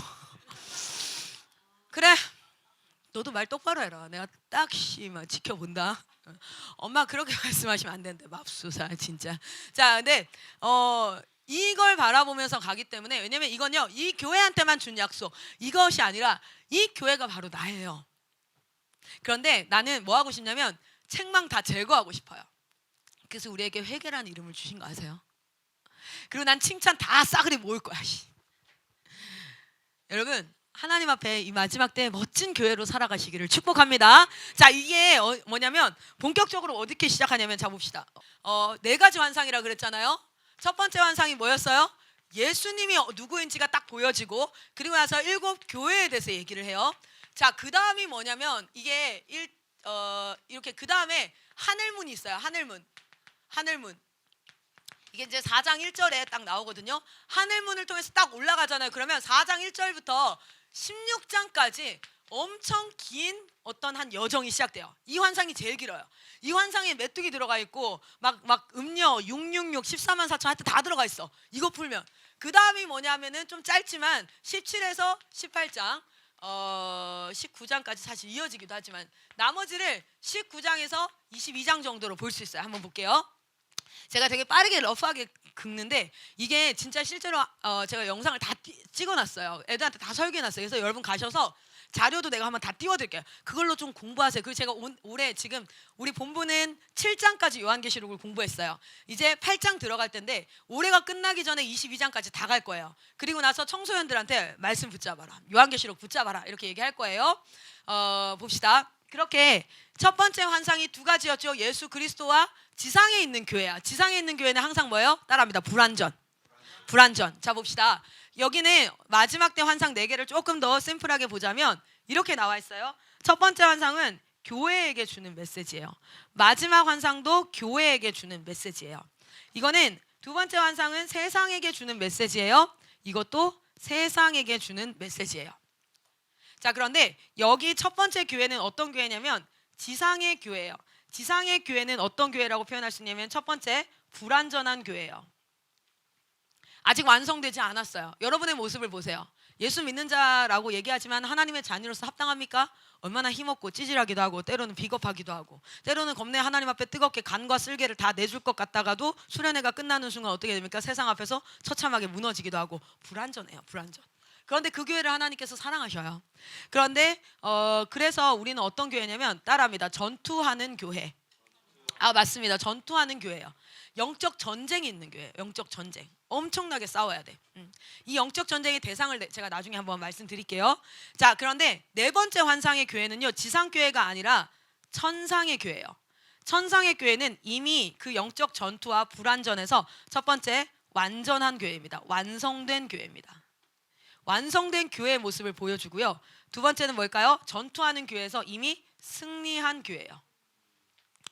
야 얘들아, 너희가 나랑 끝까지 싸우잖아. 믿음 배신하지 않고 세상은 들리고 사람들은 변하여도 나는 주를 섬기리 하면서 나랑 끝까지 가잖아. 네 완성된 모습과 승리한 교회의 모습이 이런 거야. 넌 그 나라에 들어가게 될 거야. 할렐루야. 그렇게 말씀하시는 거예요. 그래서 마지막에 이 부분은 정말 소망이 돼요. 그리고 나서 세상에 대한 따라합니다. 심판. 이것도 세상에 대한 심판. 근데 왜 심판을 2개로 나눠놨을까? 교회는 2개로 나눈 이유를 알겠어요. 심판을 2개로 나눠놨어요. 이게 둘 다 세상을 향한 건데 세 번째 이 심판은요, 최종 심판입니다. 최종. 마지막에 단번에 이루어질 최종 심판이에요. 자, 그런데 두 번째 심판은 어떤 심판이냐면 언제부터 언제까지냐면 이 마지막 때는 요걸 한번 봐야겠다요. 여기다 보이죠? 예수님 초림, 이거 언제인지 알겠죠? 예수님 재림 아직 안 됐고 우리는 어디 있어요? 그 사이 어딘가 여기에서 얼쩡거리고 있을 거예요. 우리가. 그렇죠? 되게 가까울 수도 있어요. 아직 멀었을 수도 있어요. 난 여기였으면 좋겠어요. 어쨌든 여기 어딘가 얼쩡거리고 있을 거야. 봐봐요. 예수 초림을 뭐라고 얘기하냐면 종말의 시작입니다. 종말의 시작. 예수님이 재림하시면 종말의 끝이에요. 그래서 세 번째 심판의 모습은요, 세 번째 환상은요, 이때 예수님 재림했을 때 나타나는 모습이에요. 딱 단번에 이루어질 예수님 재림했을 때. 그럼 두 번째 심판은 여기서부터 여기까지를 뭐라고 얘기해요? 마지막 때. 그리고 이때가 뭐예요? 환난의 때. 이때 얘가 또 무슨 때예요? 구원의 또는 은혜의 해. 이 마지막 때에 일어나는 세상의 심판이 두 번째 환상이에요. 그러니까 한 번에 한 사건이 아니라 계속 이 마지막 때에 일어난 일들이 계속 일어나는 거예요. 무슨 말인지 이제 그래서 길어요. 4장에서부터 어디까지예요? 16장까지 계속. 이해되십니까? 이게 왜 마지막 때가 임한다는 게 어떤 느낌이냐면, 내가 이거 항상 많이 보여주고, 우리 그 어디죠? 그 트리플스쿨 청년들 공부할 때도 제가 이 모습 많이 보여주죠. 이 그림이에요. 딱 이거야. 하나님이 창조하셨을 때 원이야, 하나예요. 이거는. 그런데 죄가 들어오면서 뭐가 돼요? 두 개로 분리가 되는 거예요. 무슨 나라? 하나님의 나라와 세상의 나라가 분리가 된 거예요. 접점 없어요. 갈 수 없어요. 여기 화염검이라고 하죠. 에덴 동산에는 화염검을 둘러서 우리가, 여기 생명 말씀이 있죠. 생명나무가 있죠. 우리는 생명나무를 계속 따먹으면서 어떻게 해요? 영생하도록 지어졌어요. 그런데 생명나무 더 이상 따먹을 수 있어요, 없어요? 선악과 우리가 쳐 드셔가지고 어떻게? 오늘 말이 왜 이래? 자, 이거는 정말 유익하지 않은데. 왜 그러냐면 제 본성이 나와서 그래요. 사람이 피곤하고 졸릴 때 어때요? 본성이 나와서 그래. 이렇게 참 보잘것없는 사람인데 하나님께서 세워서 쓰시니까 이렇게 또 사는 거예요. 여러분 좀 위로 얻으세요. 저런 사람도 설교를 하는구나. 이렇게 위로 얻으셔도 돼요. 정신 차려지나. 커피가 좀 더 필요한가? 제가 지금 한 10년째 잠을 못 자고 있어서. 애기 낳아봐 10년째 잠을 못 자지. 어제 우리 막내는 어제 전 부치는 느낌이었어요. 자다가 계속 뒤집어. 그리고는 울어. 왜냐면 다시 뒤집지를 못하거든요. 울면 다시 일어나서 뒤집어져요. 그러면 또 이렇게 자다가 또 혼자 뒤집어. 그래서 내가 머리에다가 조용히 맞박에다 대고 속삭여줬어요. 뒤집지 마. 근데 얘가 눈을 번쩍 뜨고 날 쳐다봐. 그래서 잤으면 좋겠다. 근데 들어갈 수 없어요. 생명나무 이제 먹고 쫓겨났죠. 생명나무는 우리가 금지한 법이 아니에요. 계속 먹어서 우리 영생을 누리는데, 그래서 한 번 죽는 것이 정해져 버렸어요. 더 이상 생명나무 열매를 먹을 수 없기 때문에. 근데 이거를 하나님께서 연결하신 분이 누구입니까? 예수님이 이 땅에 오시면서 어떻게 되어져요? 하나님의 나라가 임한 거죠. 이렇게 임한 거예요. 그 예수님을 믿는 자들을 철치라고 합니다. 그 철치는 여전히 뭐 하고 있어요? 이 땅에 살고 있어. 교집합이야. 이 땅에 살고 있지만 하나님의 통치를 받는 자들. 그래서 we are in the world but not of the world. 우리는 세상에 있지만 세상에 속한 자가 아닌. 그래서 사람들이 우리 이해 잘 못해요. 왜 저렇게 살지? 이해 잘 못해. 원래 세상에 있는 사람들 우리를 이해를 잘 못해. 아니 돈이 나와 뭐가 나와? 우리 엄마가 예수 믿지 않으니까 나한테 말해. 너 왜 그렇게 미친년처럼 사니? 왜 그렇게 고생하면서 사니? 야, 돈이라도 한 7,000 주면은 700 주면은 그렇게 살겠지만 뭐가 너에게 남니? 근데 내가 항상 얘기하죠. 하늘 상급. 그럼 우리 엄마가 제발 입 다물어라 뭐 이렇게 얘기하시는데 이해 못해요. 이해 못하는 이유는 우리가 이 땅에 살지만 하나님의 통치를 받기 때문에. 근데 우리 엄마가 예수 딱 만나잖아요. 내 삶이 정말 부러울 거예요. 나도 일찍 예수님 만나서 10대 때 20대 때 그렇게 뜨겁고 멋지게 살아볼 걸. 내가 평생 세상에서 걱정하고 근심하고 이렇게 구르다가 70살 돼서 예수님 만나가지고 이제 가는구나. 내가 너무 부러워지기 시작할 거예요. 가치가 바뀌어버리기 시작하니까. 자, 그런데 그걸 통해서 하나님의 나라가 지금 뭐 하고 있어요? 임하고 있어요. 그래서 하나님이 뭐라고 해요? 어떻게 기도할까요? 라고 물어보니까 뭐라고 얘기합니까? 하늘에 계신 우리 아버지, 이름이 거룩히 여김을 받으시오며 나라가 임하옵시며. 하나님의 나라가 빨리빨리 임하게 해달라고 계속 기도하라는 거예요. 그러면 뭡니까? 지금 하나님의 나라가 이렇게 점점 임하고 있어요. 그게 완전히 임하는 게 뭡니까? 예수 초림부터 마지막 임할 때까지 천천히 이게 임하고 있죠. 이게 뭔지 아세요? 두 번째 심판이에요. 두 번째 세상을 향한 심판, 그 있죠? 쭉 임하는 거예요. 예수님이 임하는 그 자리에 공의와 정의가 실현되어지면서 심판이 계속 있습니다.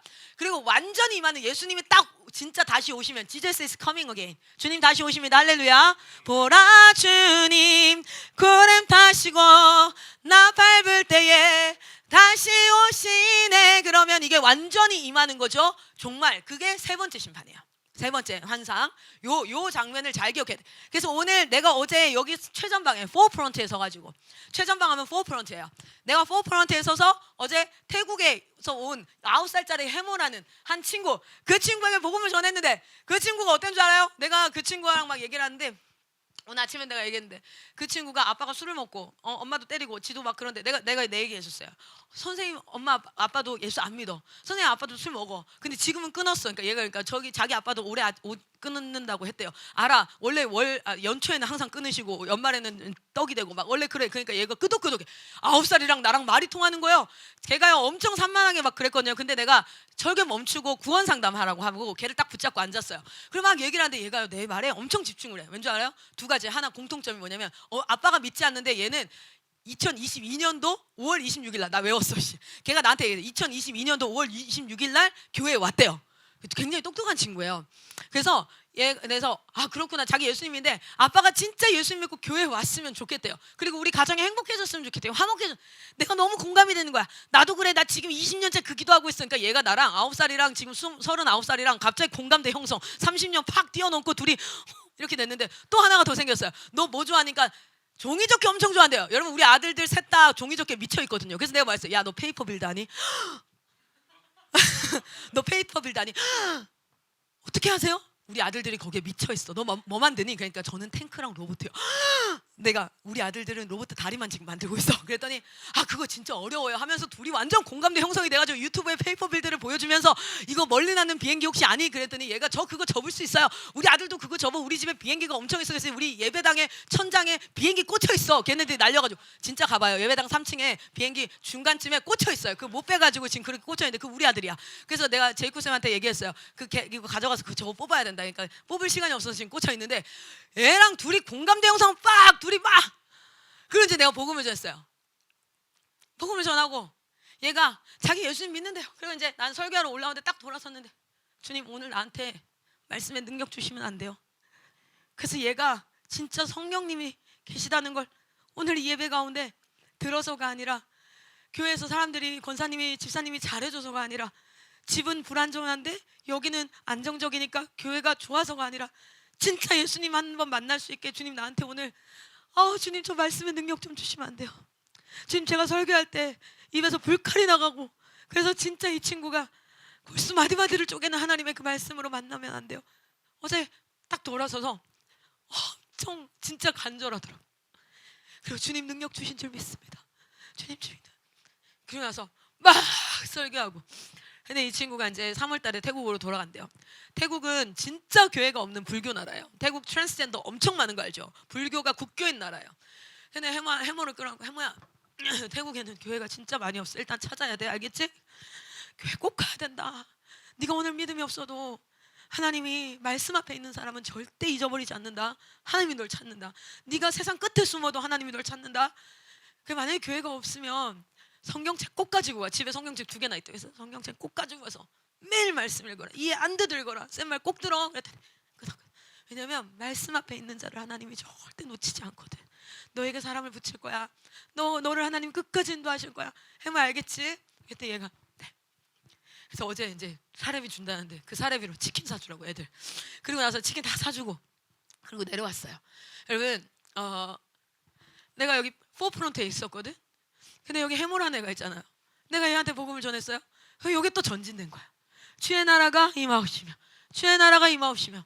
나는 우리 청년들이 이 포프론트 뒤에 숨어가지고 지신양 지키기에도 급급하고 사단한테 맨날 쥐 뜯겨가지고 여기 자빠졌다 저기 자빠졌다 맨날 저 자빠져 자고 맨날 인생 원망이나 하고 아니면 무기력하다 나태하다 우울증이다 막 이런 얘기만 하지 않고 포프론트에 좀 섰으면 좋겠어요. 할렐루야. 포프론트에 서서 하나하나 주의 나라가 임하옵소서. 어제 제 기도가 뭡니까? 그게 그 기도예요. 주의 나라가 제한테 임하였으면 좋겠습니다. 이 기도인 거예요. 할렐루야. 그렇게 이것이 전진되어져서 하나님 예수 그리스도의 그 시작점 그 뒤에 붙어있는 수많은 자들을 통해서 지금 세상을 향해서 뭐하고 있어? 하나님 나라가 임하고 있는 거야. 마지막 때가 계속 임하고 있는 것인 줄 믿습니다. 그 마지막 때를 살아가는 자들에게 하나님이 주신 메시지예요. 이게 그만 자 봅시다. 넘어가라. 자 그래서 이 심판과 이 심판이 다르다는 거 알겠죠? 이거는 임하는 심판이고요. 이거는 단번에 임할 심판이에요. 자, 근데 두 번째 환상은 2개를 보여줘요. 하나는 맞아요. 하늘 성전으로부터 임하는 세상의 심판 시리즈가 3번이 점진적으로 일어나는데 처음에는 약 한 4분의 1 정도만 그래요. 근데 그 다음 심판은 한 3분의 1 그리고 마지막 심판은 다 이렇게 심판의 강도가 점점 세져요. 여러분 알아요? 재난도 여기 나오거든요. 지진이 처음에는 3.6, 4.2 이랬다가 지금 어디까지 가요? 7.8 막 장난 아니에요. 해일도 쓰나미도 사람이 자연재해로 죽는 그게 점점 강도가 심각해지고 점점 이게 심각해지는데 그런 심판의 시리즈 있기 전에 이 두 번째 환상에서 뭘 보여주냐면 하늘문이 열려요. 우리는 하늘이 몇 개죠? 하늘 몇 개?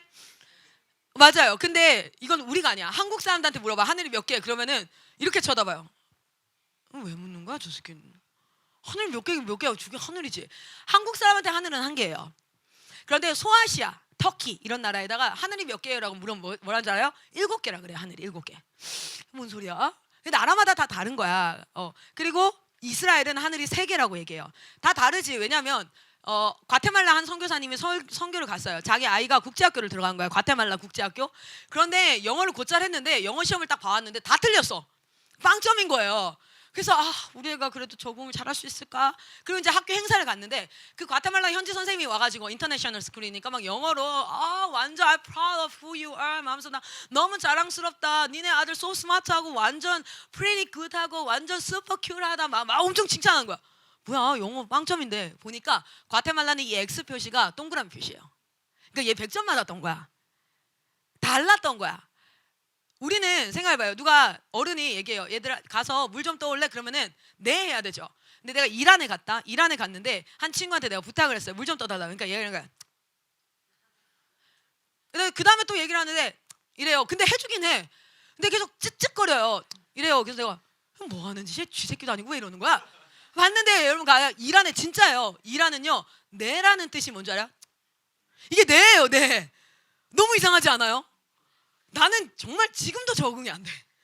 이래 계속 찝찝거려요. 그래서 나도 그 뒤에는 재미를 붙여갖고 나도 계속 우리 선교사님들한테 한국 사람인데 계속 해.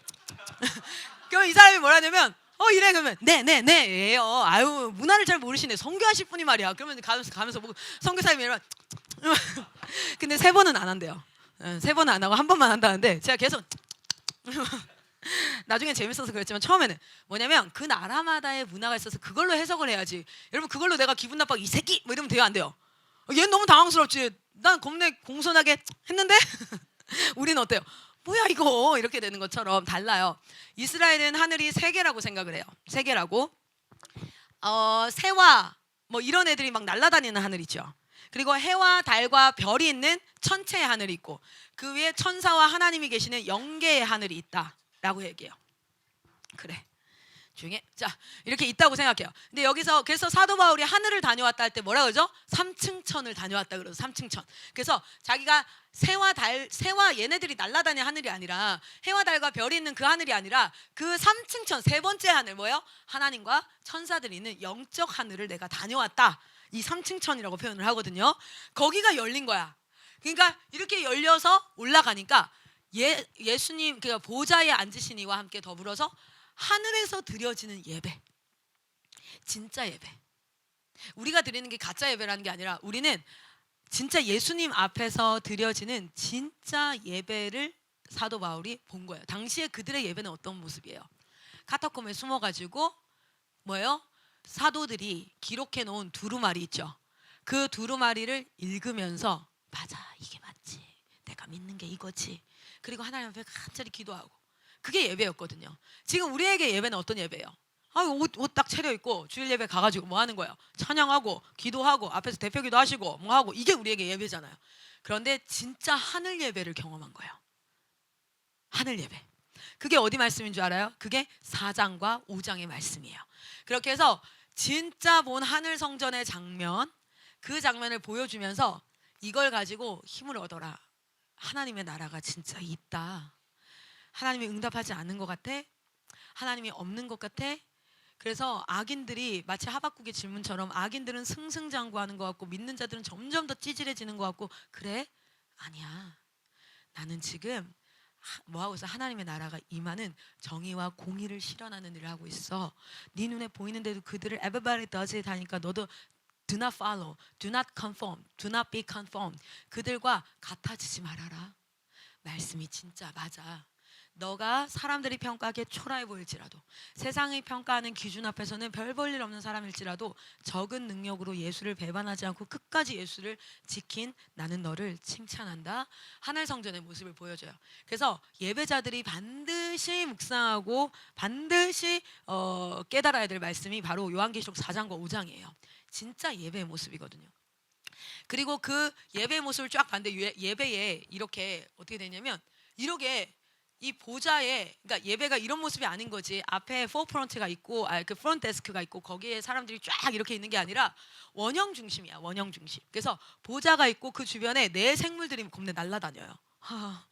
그리고 24장로가 여기에 둘러 있고, 그리고 천천만만의 천사들이 둘러 있고, 하늘과 땅의 모든 피조물이 여기를 둘러서 이 보좌를 중심으로 쫙 이렇게 은혜가, 그 여호와의 영광의 빛이 쫙 해서 물이 바다 덮음같이 막 이렇게 되고 있는 거야. 이때 나오는 게 뭡니까? 구원하심이 보좌에 앉으신 우리 하나님과 어린 양, 막 이게 있는 거야. 자, 근데 이것들을 하나하나 다 설명을 해요. 제가 요거는 강의 있으니까 보시고. 그런데 그 보좌로부터 갑자기 오른손이 하나 탁 나와. 어떤 장면인지 잘 모르겠어요. 가서 보면 알 것 같아요. 딱 나와. 그런데 그 오른손에 뭐가 쥐어져 있냐면 두루마리가 쥐어져 있어요. 그런데 그 두루마리는 도장이 찍혀 있어요. 도장이 우리가 서명을 할 때 이게 사실입니다. 우리 공문서에다가 도장을 딱 찍는 이유는 이 내용을 사실이라는 걸 증명합니다 할 때 도장 딱 찍죠. 그리고 또 언제 도장을 찍냐면 이거 내 겁니다 할 때도 나의 인장을 찍는다 그래요. 내 겁니다. 소유권을 주장할 때도 도장을 딱 찍어요. 그리고 또 언제 도장을 찍냐면, 여러분 저는 청첩장 그렇게 했는데, 청첩장 봉투를 딱 봉인하잖아요. 그렇죠? 풀로도 붙이지만 요즘에 좀 약간 앤티크하게 해가지고 뭐하죠? 이렇게 빨간색 천농 같은 거 녹여가지고 이렇게 쭉 돌리고 도장을 갖다 딱 찍잖아요. 그렇죠? 그것도 사실은 도장이거든요. 도장은 세 가지 기능을 해요. 하나는 소유권을 주장할 때, 하나는 지금 이 내용이 사실이라는 걸 증명할 때, 그리고 세 번째는 이게 뭐예요? 봉인될 때, 봉인시킬 때, 딱 닫아버릴 때 도장. 그래서 인을 친다라는 게 도장 찍는다라는 뜻인 거죠. 스탬프라고 되어 있잖아요. 근데 여기서 이렇게 두루마리가 딱 나왔는데 그 두루마리에 도장이 쳐 있다. 인이 7개가 쳐 있다. 여기서는 뭐냐면 이게 소유권도 사실임도 맞지만 뭐냐면 봉인했다라는 뜻이에요. 봉인했다. 그래서 7인이 딱 찍혀져 있는 그거부터 시작됩니다. 그래서 세 가지 심판 시리즈가 시작돼요. 근데 이거 진짜 대박인데 여기. 그리고 여기에 요 사이에 무지개가 둘렀다라고 하는데, 이런 둥근 무지개 있죠. 무지개는 뭔지 아세요? 내가 물로 심판하지 않겠다는 약속이죠. 보좌 주변에 무지개를 둘러요. 그래서 내가 아무리 열받아도 내 심판 안 한다. 언제까지? 나의 백성들이 다 주께로 돌아올 때까지. 자기 스스로를 하나님의 약속으로 딱 묶어버려요. 그 진짜 대박이에요. 그리고 나서 심판이, 세상의 심판이 있을 때도요, 내 천사들을, 7장에 뭐 이렇게 나와요. 사방의 천사들을 갖다 놓고 바람이 분다고 하는데, 바람은 심판을 의미하거든요. 그런데 하늘에서 이렇게 얘기합니다. 바람을 붙잡아라. 뭐예요? 심판이 일어나지 않게 바람을 붙잡고 있으라 그래요. 언제까지? 또 다른 천사가 나와서 하나님의 백성들에게 인칠 때까지. You are mine, you are mine. 그러면 에스겔서에 어떤 말이 나오냐면, 심판이, 죽음의 심판이 임해요. 에스겔서에. 그때 임할 때에 하나님의 것이라고 도장 친 자들을 다 제외하고 뭐합니까? 다 심판이 임한다는 거예요. 그래서 심판이 임할 바람을 붙잡고 있어요, 천사들이. 그리고 나서 또 다른 천사가 와서 뭐합니까? 이 말씀에 지금 나오는 거예요. 읽어보면 이게 그거구나. 도장을 찍고 있단 말이에요. You are mine, you are mine 이렇게. 그런데 보좌에도 뭘 둘러요? 무지개를 둘러요. 그래서 내가 심판을 하지 않는다. 내가 마지막 심판 때까지 나의 심판을 뭐한다? 연기한다. 그래서 하나님이 자기 자신을 약속 안으로 딱 가둬버리죠. 왜냐하면 하나님은 공의와 정의 하나님이시기 때문에 불의한 것을 볼 수가 없거든요. 자, 어쨌든 이런 부분들, 뭐 이런 거, 내생물, 이거 진짜. 그리고 흰 옷 입은 이거, 그리고 이제 성도에 대한 것들. 이게 진짜 하늘 예배 진짜 완전 클라이맥스. 하늘 예배의 클라이막스는 하나님 앞에 나의 면류관을 올려드리는 이 장면들, 이런 것들. 그리고 번개와 우레소리와 함께 더불어서 이 보좌에서 이 뭐가 있냐면 여기 뭐죠? 두루마리가 있어요. 그 인을 하나씩 뗄 때마다 그 보좌에 적힌 심판의 내용들이 이 땅 가운데 툭툭툭툭 떨어져요. 그게 이제 뭐냐면 세 가지 심판이 시작되는 겁니다. 이렇게 양피지. 여기에다가 쓰여져 있는데 요런 도장으로 7개의 인이 쳐져 있다라는 거예요. 그래서 인을 떼기 시작하는 게 뭐냐면 요겁니다. 자, 봅시다. 세 번째 환장, 우리 벌써 세 번째까지 왔어. 대박 사건. 어우, 빠른데요? 자, 일단 두 번째를 마무리를 좀 더 해보면, 첫 번째는 하늘 예배 모습이 나오지만, 근데 이거 진짜 여러분 계시록은 말씀을 읽으면서 해야 돼요. 그래서 제가 실제 저기서 할 때에도 말씀을 일부러 계속 읽었어요. 그냥 설명 듣는 것보다. 근데 오늘은 너무 시간이 짧아가지고 제가 이걸 하는 이유는 이렇게 해서 여러분에게 흥미 유발이에요. 흥미 유발해서 내가 요한계시록 공부해야겠다라는 마음만 들면 저는 성공한 거예요. 오늘 아무리 피곤한데 와서 내가 커피 2잔 드링킹하면서 했던 이유가 있었던 거야. 그리고 여러분이 그걸 실제로 공부하면서 마지막 때 성도들이 누리는 하나님의 은혜를 누리시기를 소망합니다. 자, 심판 시리즈가 이제 나온다 그랬죠. 하늘 보좌가 나오고 나서 심판 시리즈가 나오면 심판은 3개예요. 하나는 7인, 7 나팔, 7 대접. 도장을 하나씩 띌 때마다 7개의 도장을 띌 때마다 그 안에 있는 심판의 내용이 쫙 펼쳐지는 거예요. 세상에. 나팔을 불 때마다 뭐 하는 거예요? 7 나팔의 심판이. 그리고 대접을 갖다 들어 부을 때 이제 마지막 정말 모든 세계가 하나님 앞에 다 심판. 지금은 4분의 1, 그 다음 3분의 1, 그 다음 5월. 그리고 나면 마지막 대접이 부어지고 나면 세상에 마지막 때가 딱 옵니다. 그런데 7 심판이 이렇게 이루어졌어요. 4개는 되게 비슷하고 3개는 전혀 달라요. 그래서 7 도장을 뗄 때도 4개의 도장을 뗄 때는 시리즈가 비슷해요. 근데 나머지 3개의 도장은 다 달라요. 나팔도 4개는 비슷하고 3개는 달라. 대접도 4개는 비슷하고 3개는 달라. 그래서 4, 3, 7 이렇게 돼요. 자, 그래서 6장부터 16장까지가 이 3개 인, 나팔, 대접 시리즈가 쭉쭉쭉 이어져요. 그런데 그 사이사이마다 이거 다 세상 이야기잖아. 근데 세상 이야기 쭉 하면서 그때의 교회는 이런 모습이어야 해. 그때의 교회는 이렇게 달려가라 라고 교회를 향해서 응원합니다.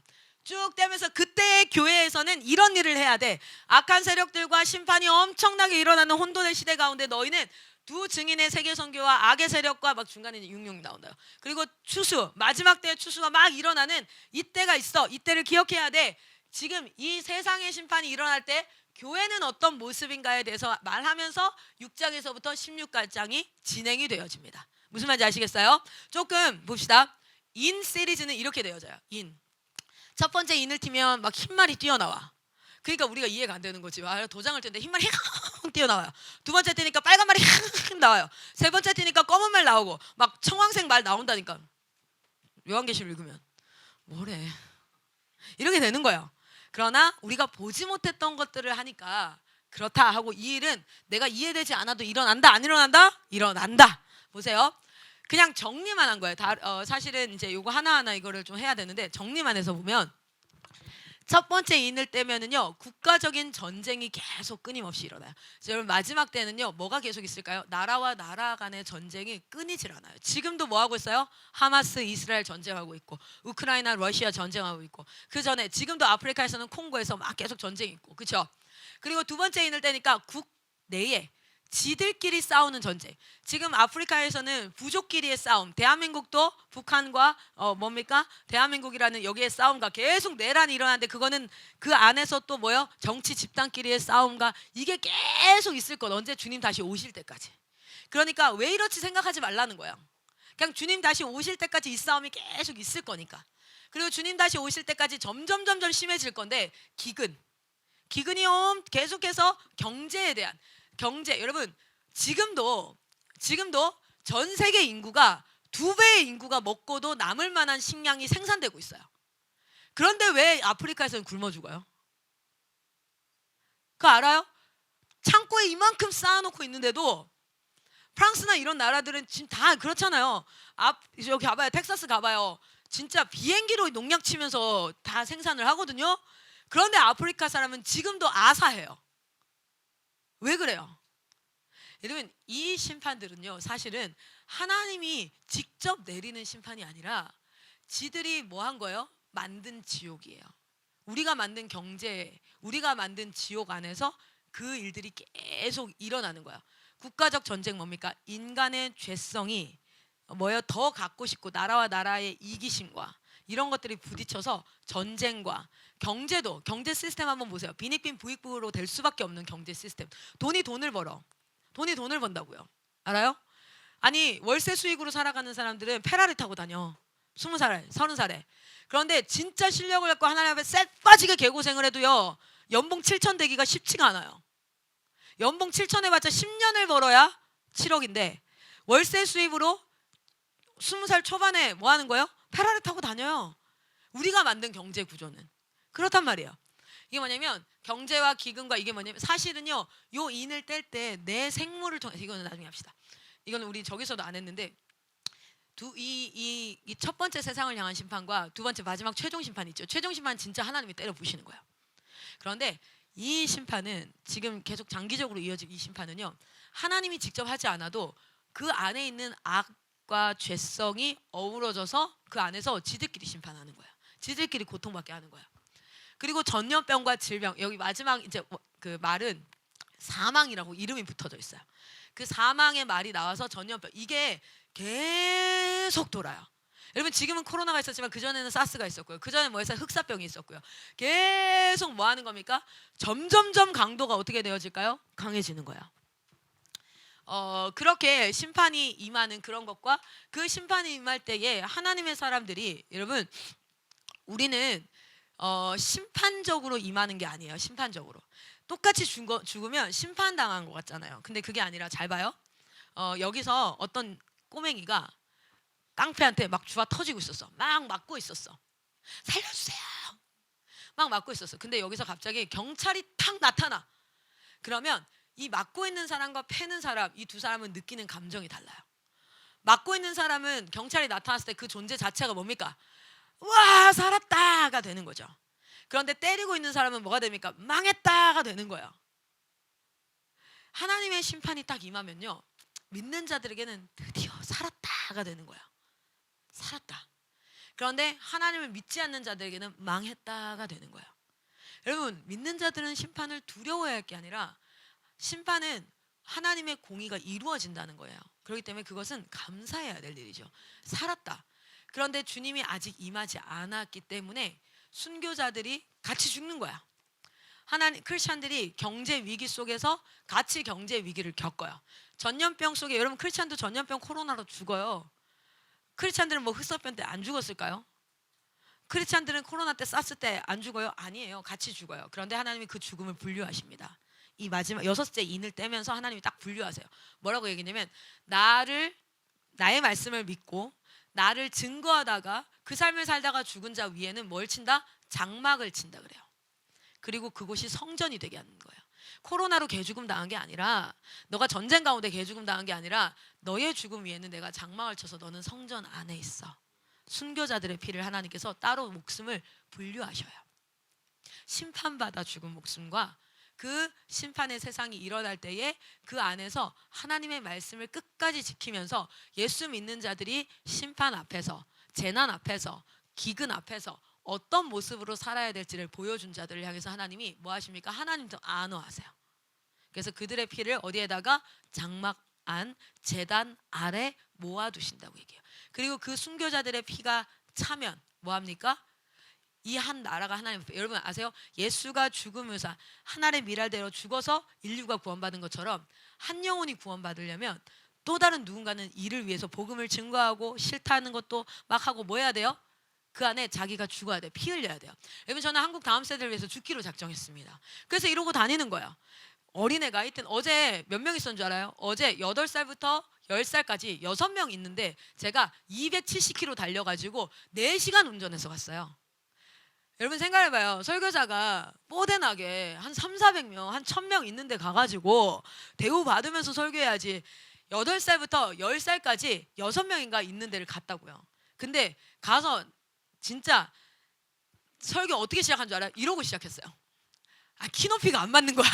그래서 얘들아 이러고 시작했어. 왠지 알아요? 나의 목적은 내가 강사가 되는 게 아니에요. 내가 설교하는 게 목적이 아니에요.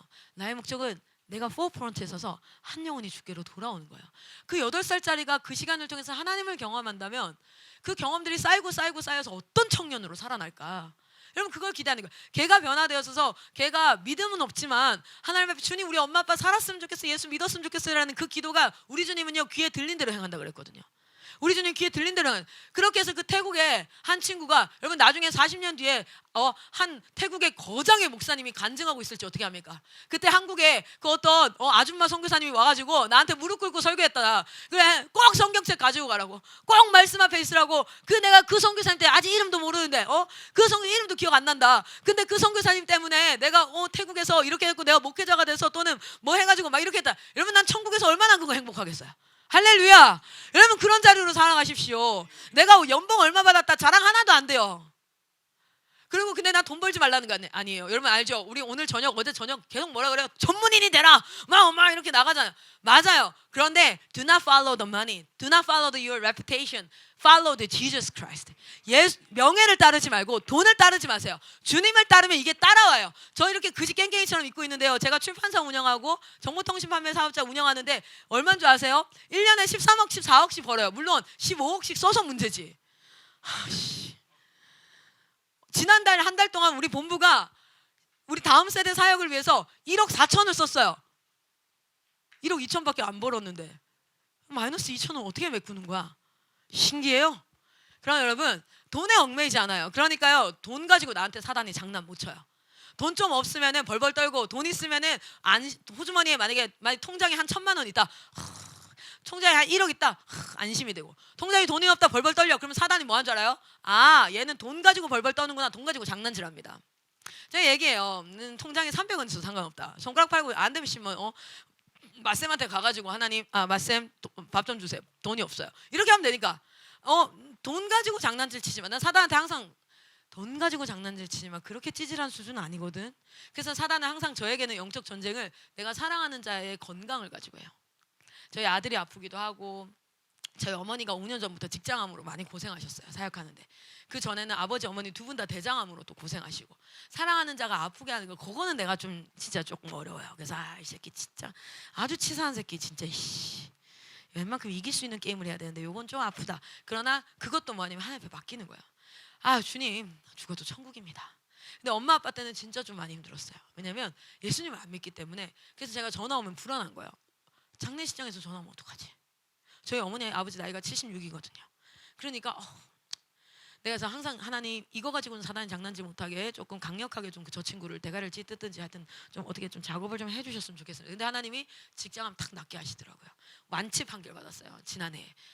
주님 감사합니다. 그러면서 얘기하는 거예요. 의사 선생님도, 제가 우리 엄마가 나한테 처음에 얘기도 안 했어요. 나중에 이제 위치가 좋지 않았는데 진짜 너무 감사하게 이야기 잘 들어가지고 다행이다 이렇게 하면서 이제 했어. 그래서 내가 사단한테 항상 우리 주님 앞에 주님 사단이 다른 건 괜찮은데 이 새끼 진짜 이 치사한 새끼 이러지만 이겨야죠. 믿음으로 질 수 없잖아요. 그렇죠?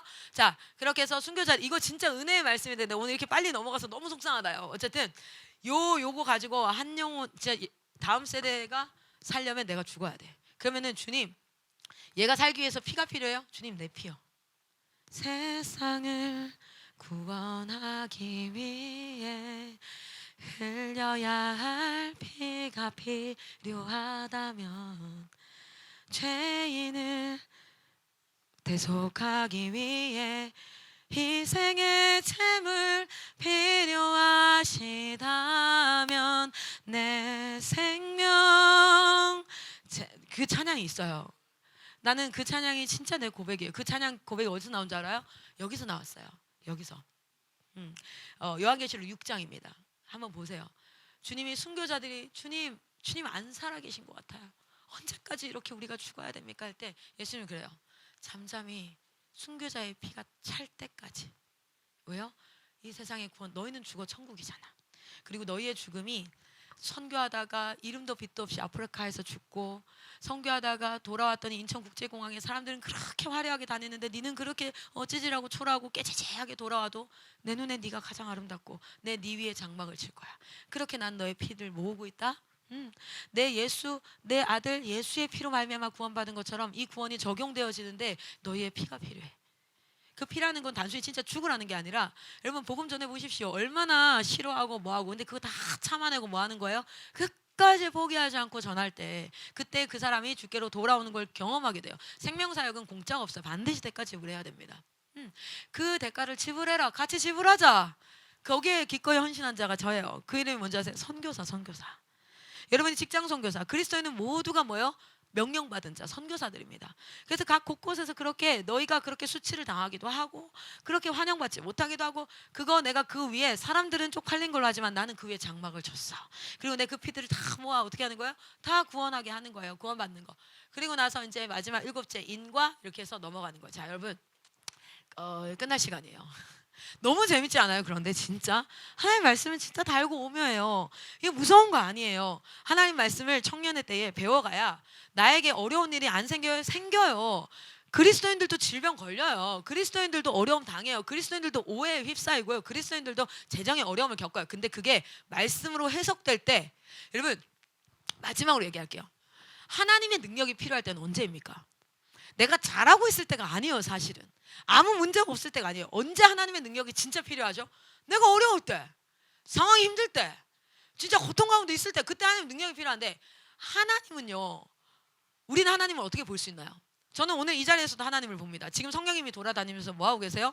사람들의 마음에 똑같이 여러분 귀에 하나님의 말씀이 지금 들려요. 내가 지금 딴소리 하는 거 아니죠? 말씀 해석하고 있는데 여러분 이거는 똑같이 귀에 들리는데 성령이 내 안에 내주하는 사람, 그래서 성령께서 이 말씀을 깨닫게 하시는 분은요 영적인 감정이 들어요. 울컥울컥 하고요, 내가 막 분별이 되기도 하고요, 막 더 알고 싶고 막 영적인 갈망이 일어나기도 하고요, 회개가 되기도 해요. 내가 왜 하나님 말씀 앞에 서지 않고 그렇게 있었을까? 이게 바로 뭐냐면 이 안에는 봐봐요, 하나님의 말씀은요 전하는 자가 없는데 어떻게 듣겠느냐. 이건 뭐냐면 귀로 들리는 거예요. 그런데 그 귀로 들리는 말씀이 믿으면 들음에서 나오고 들으면 말씀이라. 이게 뭐냐면 귀로 들린 말씀 가운데 내 안에 내주하시는 성령님께서 나에게 이 말씀을 해석해서 넘겨주시는 순간 이게 영으로 들립니다.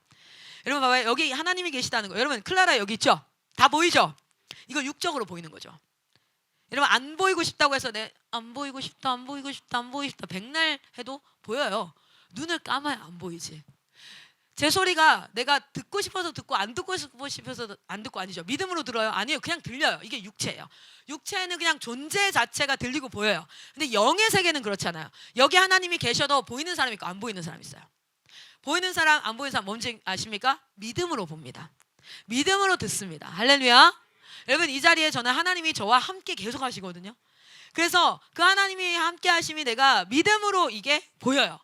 그리고 하나님께서 나에게 말씀하심도 뭐예요? 믿음으로 돼. 그래서 여기 믿음 있는 사람들은요 울컥울컥하기도 하고요, 회개가 되기도 하고요, 막 도전이 되기도 하고요, 영적인 갈망이 일어나서 영적인 감정이라고 이걸 표현하는데 이게 일어나서 내가 지금 말씀 좀 읽어봐야겠다 막 이것도 막 이런 마음들이 막 일어나는데 그런 작용이 안 일어나는 사람도 있어요. 왜냐하면 믿음으로 우리는 영적인 세계의 하나님과 교제하기 때문에 그래요. 자, 그런데 하나님의 능력도 동일해요.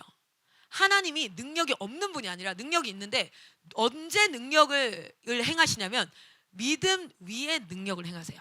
믿음 위에. 여러분 봐봐요. 그 12년간 혈류병 걸렸던 여자가 고침받아요. 그런 거 고칠 수 있는 분이에요. 하나님이 죽은 자도 살릴 수 있는 분인데 그 혈류병 걸린 여자가 사실은 사람들 가까이에 나오면 1m 가까이에 나오면 뭐라고 해야 됩니까? 사람들이 자기 가까이로 나오면 이렇게 얘기해야 되죠. 부정하다 부정하다 부정하다 이렇게 얘기해서 알려줘야 돼. 사람들한테 내가 전염병이 있는 여자, 내가 피 흘리는 병이 있는 사람입니다 라는 걸 알려주는 방식이. 근데 사람들이 가까이 오는데 지가 그 얘기를 안 하잖아요. 그런데 사람들 중에 저 사람 부정한 자인데 지가 말 안 했어요. 그러면 그 자리에서 돌로 쳐서 죽여도 돼요. 그게 그 나라 법이에요. 그 여자가 사람들 가까이로 간다는 건 죽음을 감수해야 되는 거야. 그런데 어떤 믿음이 있었어요? 저 옷자락을 내가 잡으면 무조건 낫는다라는 믿음이 있으니까 그 믿음으로 뭐 하는 겁니까? 그 사람들이 많은데 가요. 그리고 뭐 합니까? 예수님의 옷자락을 붙잡습니다. 그때 그 믿음 가운데 능력이 부어져요. 그러니까 이 사람이 고침을 받죠. 할렐루야.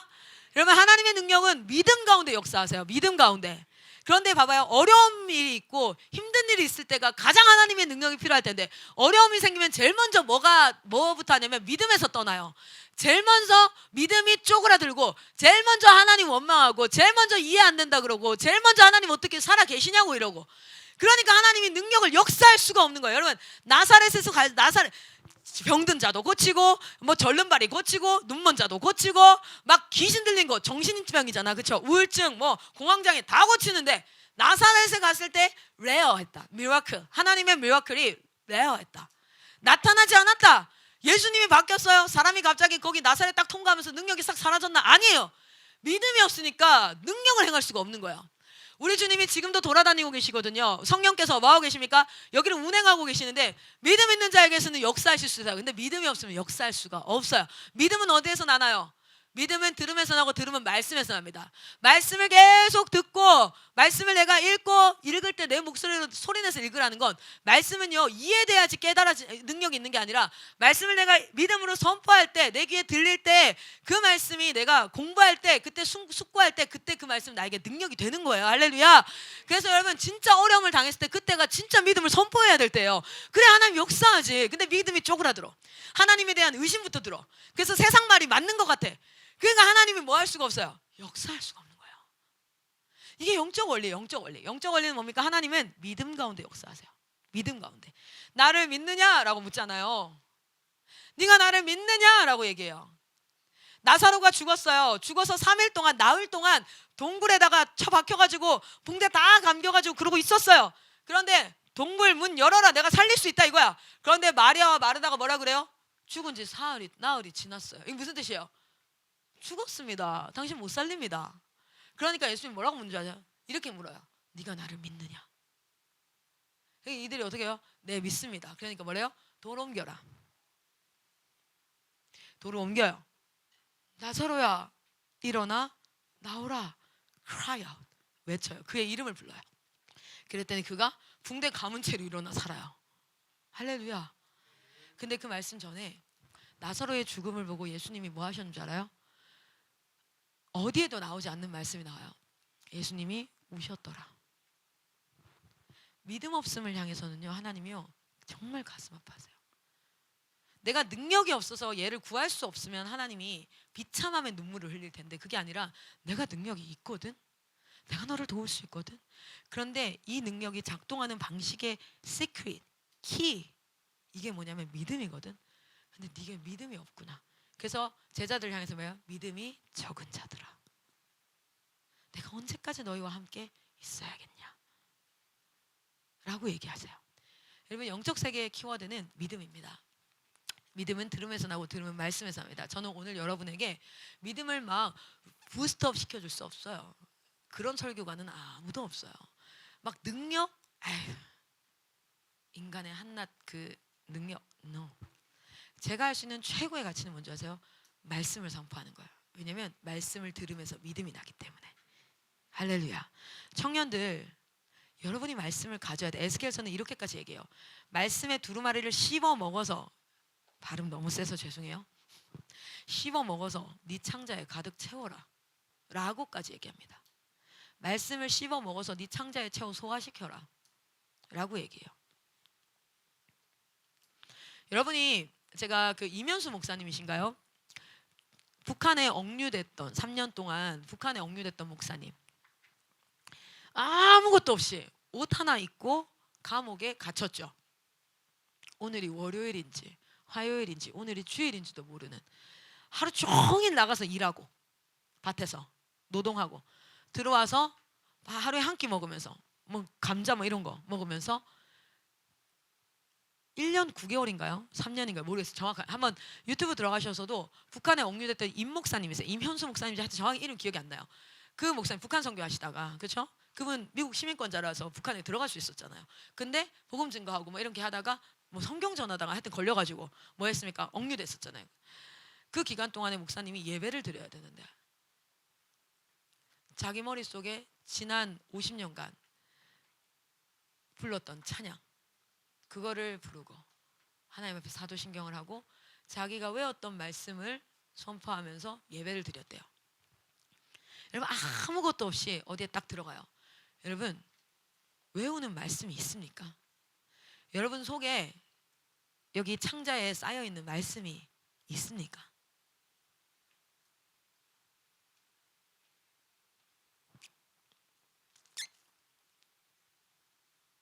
하나님이 능력 없음이 아니에요. 제가 아주 조금 경험하는데도 하나님 능력이 있으세요. 그런데 우리 안에 그 하나님이 역사하실 불쏘시개가 없어요. 그건 말씀이고요. 말씀을 믿는 믿음이 부어져야 되고요. 도저히 믿을 수 없는 상황 가운데 그게 믿음으로 부어질 때 그때 하나님의 역사가 일어나는 거예요.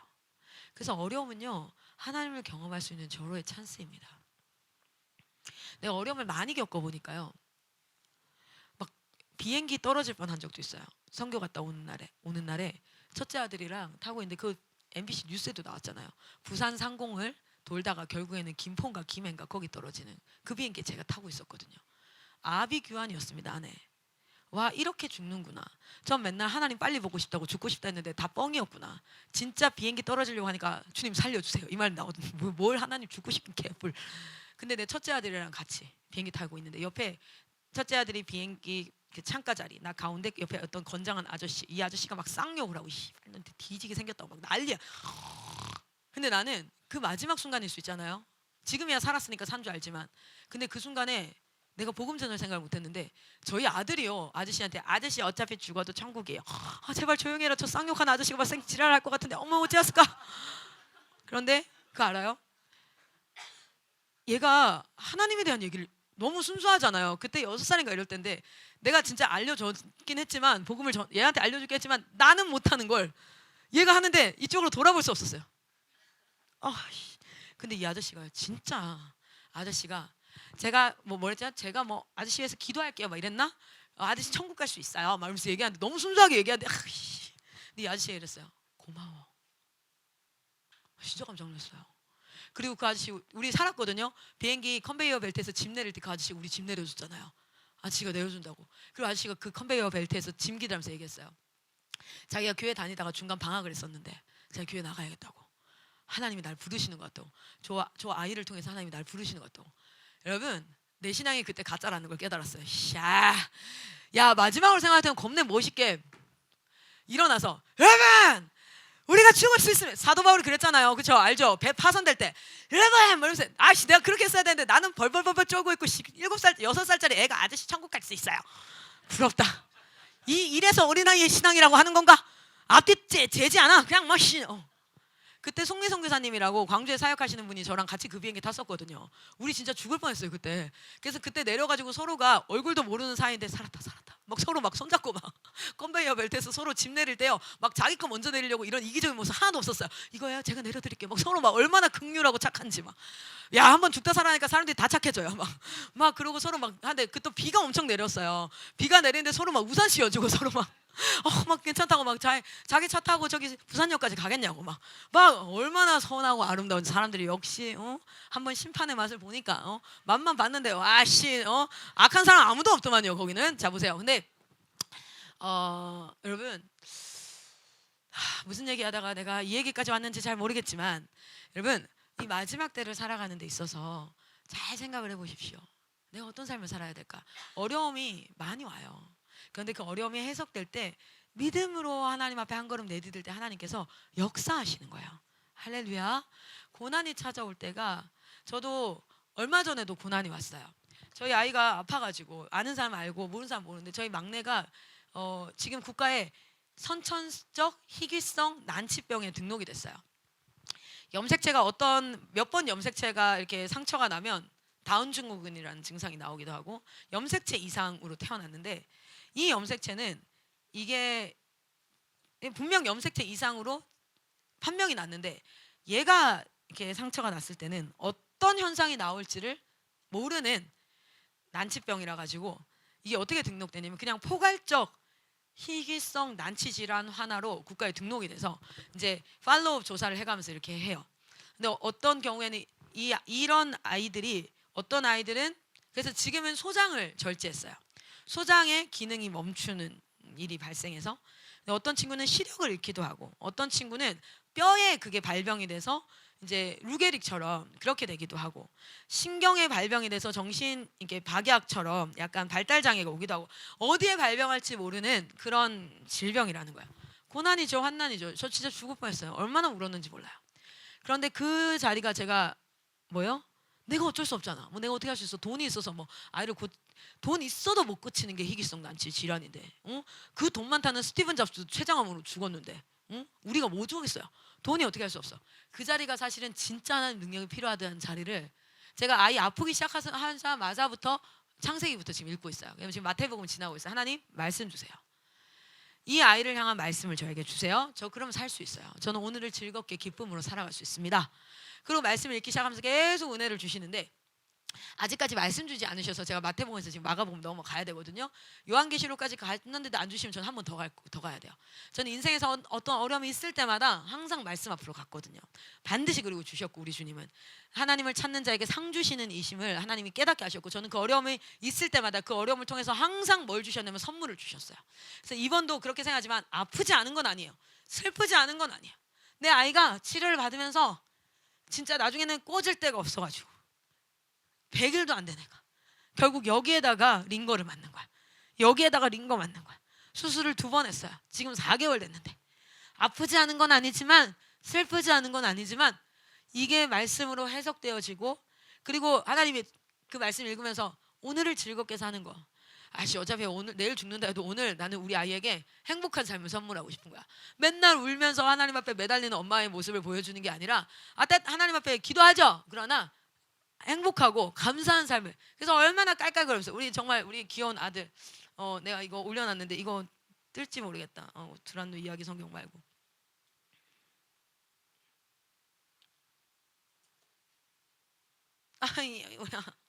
너무 귀엽지 않아요? 에미야 단 것 좀 내오너라. 이렇게 앉아있어. 너무 귀엽지 않아요? 우리 이러고 놀아요. 우리 아들이랑 같이. 어쨌든 너무 귀엽잖아요. 갑자기 애기 자랑하고 엄청 너무 귀여워 진짜. 우리 애기 사진이 어디 있지? 세상에 다 이런 거밖에 없네. 잠깐만요. 어딘가에 있을 텐데. 엄마 너무 귀엽죠? 진짜. 진짜 너무 귀여워요.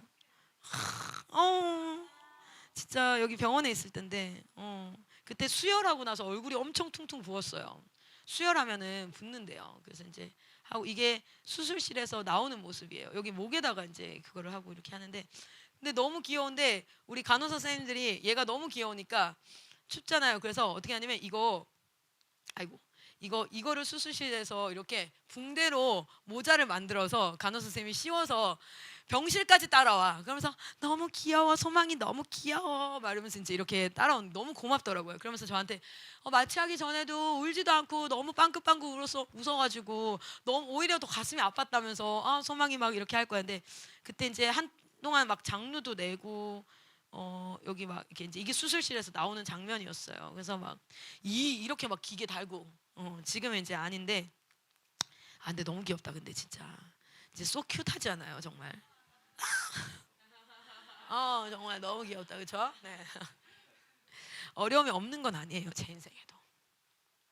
그런데 좌절할 이유가 없는 건 좌절한다고 그게 바뀌어요? 내가 주님 원망한다고 바뀌어요? 진짜 나에게 필요한 건 하나님의 능력이에요. 그 자리가 가장 큰 믿음을 선포해야 될 자리예요. 그래야 가장 뜨겁게 하나님께서 나에게 역사하실 수 있는 자리. 물론 이 자리에서 이렇게 간증하면 더 멋있지 않을까요? 완치됐습니다. 아니요. 여전히 다음 주도 병원 가야 돼요. 그리고 아이 정맥으로 칼로리 주입해가지고 몸무게 키워야 돼요. 뭐 이런 것들을 해야 됩니다. 그런데 기쁨과 감사함으로 하는데 여러분 이 일을 통해서 저희 난 크리스천이었던 저희 어머니 아버지가 기도하기 시작했어요. 이 일을 통해서요. 이 사건을 통해서 정말 많은 사람들이요 위로를 얻고 있고요.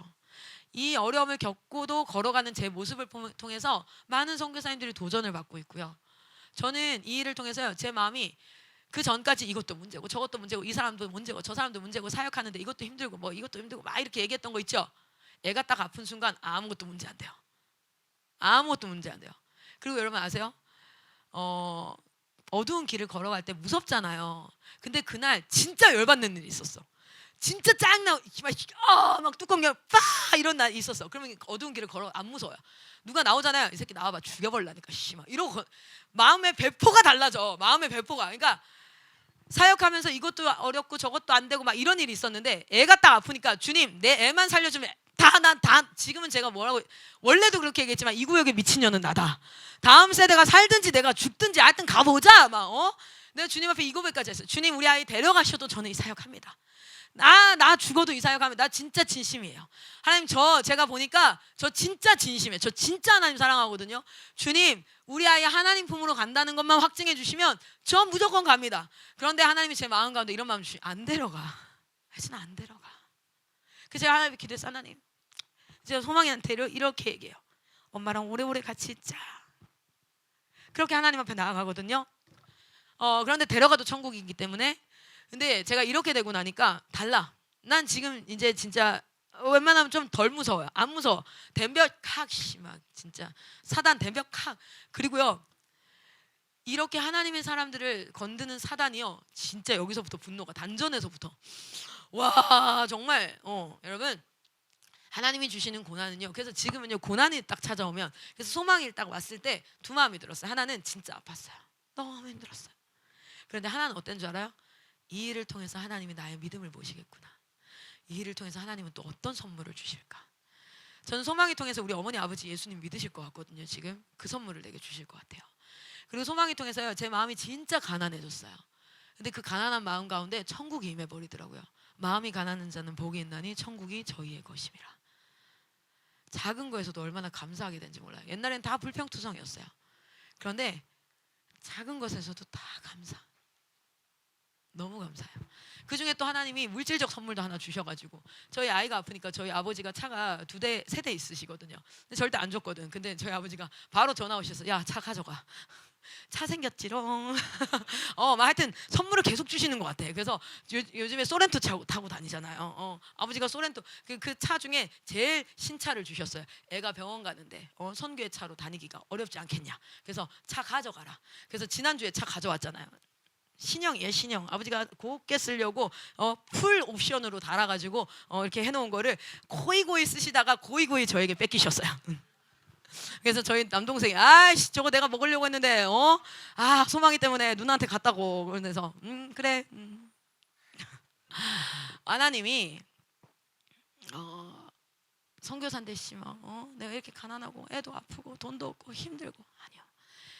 희귀성 난치 질환이니까 병원비가 2천만 원 넘게 나왔어요. 한 달 있는데 돈이 어디 있어요? 난 70만 원 받고 통장에 100만 원도 없는데. 근데 그거 아세요? 걱정할 겨를도 없었어요. 애가 아픈데 근데 입원하자마자부터 계속해서 까마귀처럼 누가 계속 돈을 보내요. 믿지 않는 친구들 중에 제가 대학교 때 교제했던 애들이 있어요. 걔네들이 맨날 지금도 예수는 안 믿지만 저를 향한 뭐가 있냐면 상담 진짜 잘한다. 그래서 힘든 일 있으면 저한테 맨날 연락 오는 친구인데 걔네들이 저한테 돈을 보내요. 걔네들이 보내고 막 그래서 결국에는 그래서 중간 결산하고 나올 때 돈이 남았어요. 그래서 진짜 하나님의 채우심과 그런 것들을 경험해요. 그런데 하나님이 채우시지 않았다 할지라도 그렇지 않으셔도 하나님은 내 하나님이세요. 그걸 통해서 나에게 또 하실 일이 있겠지.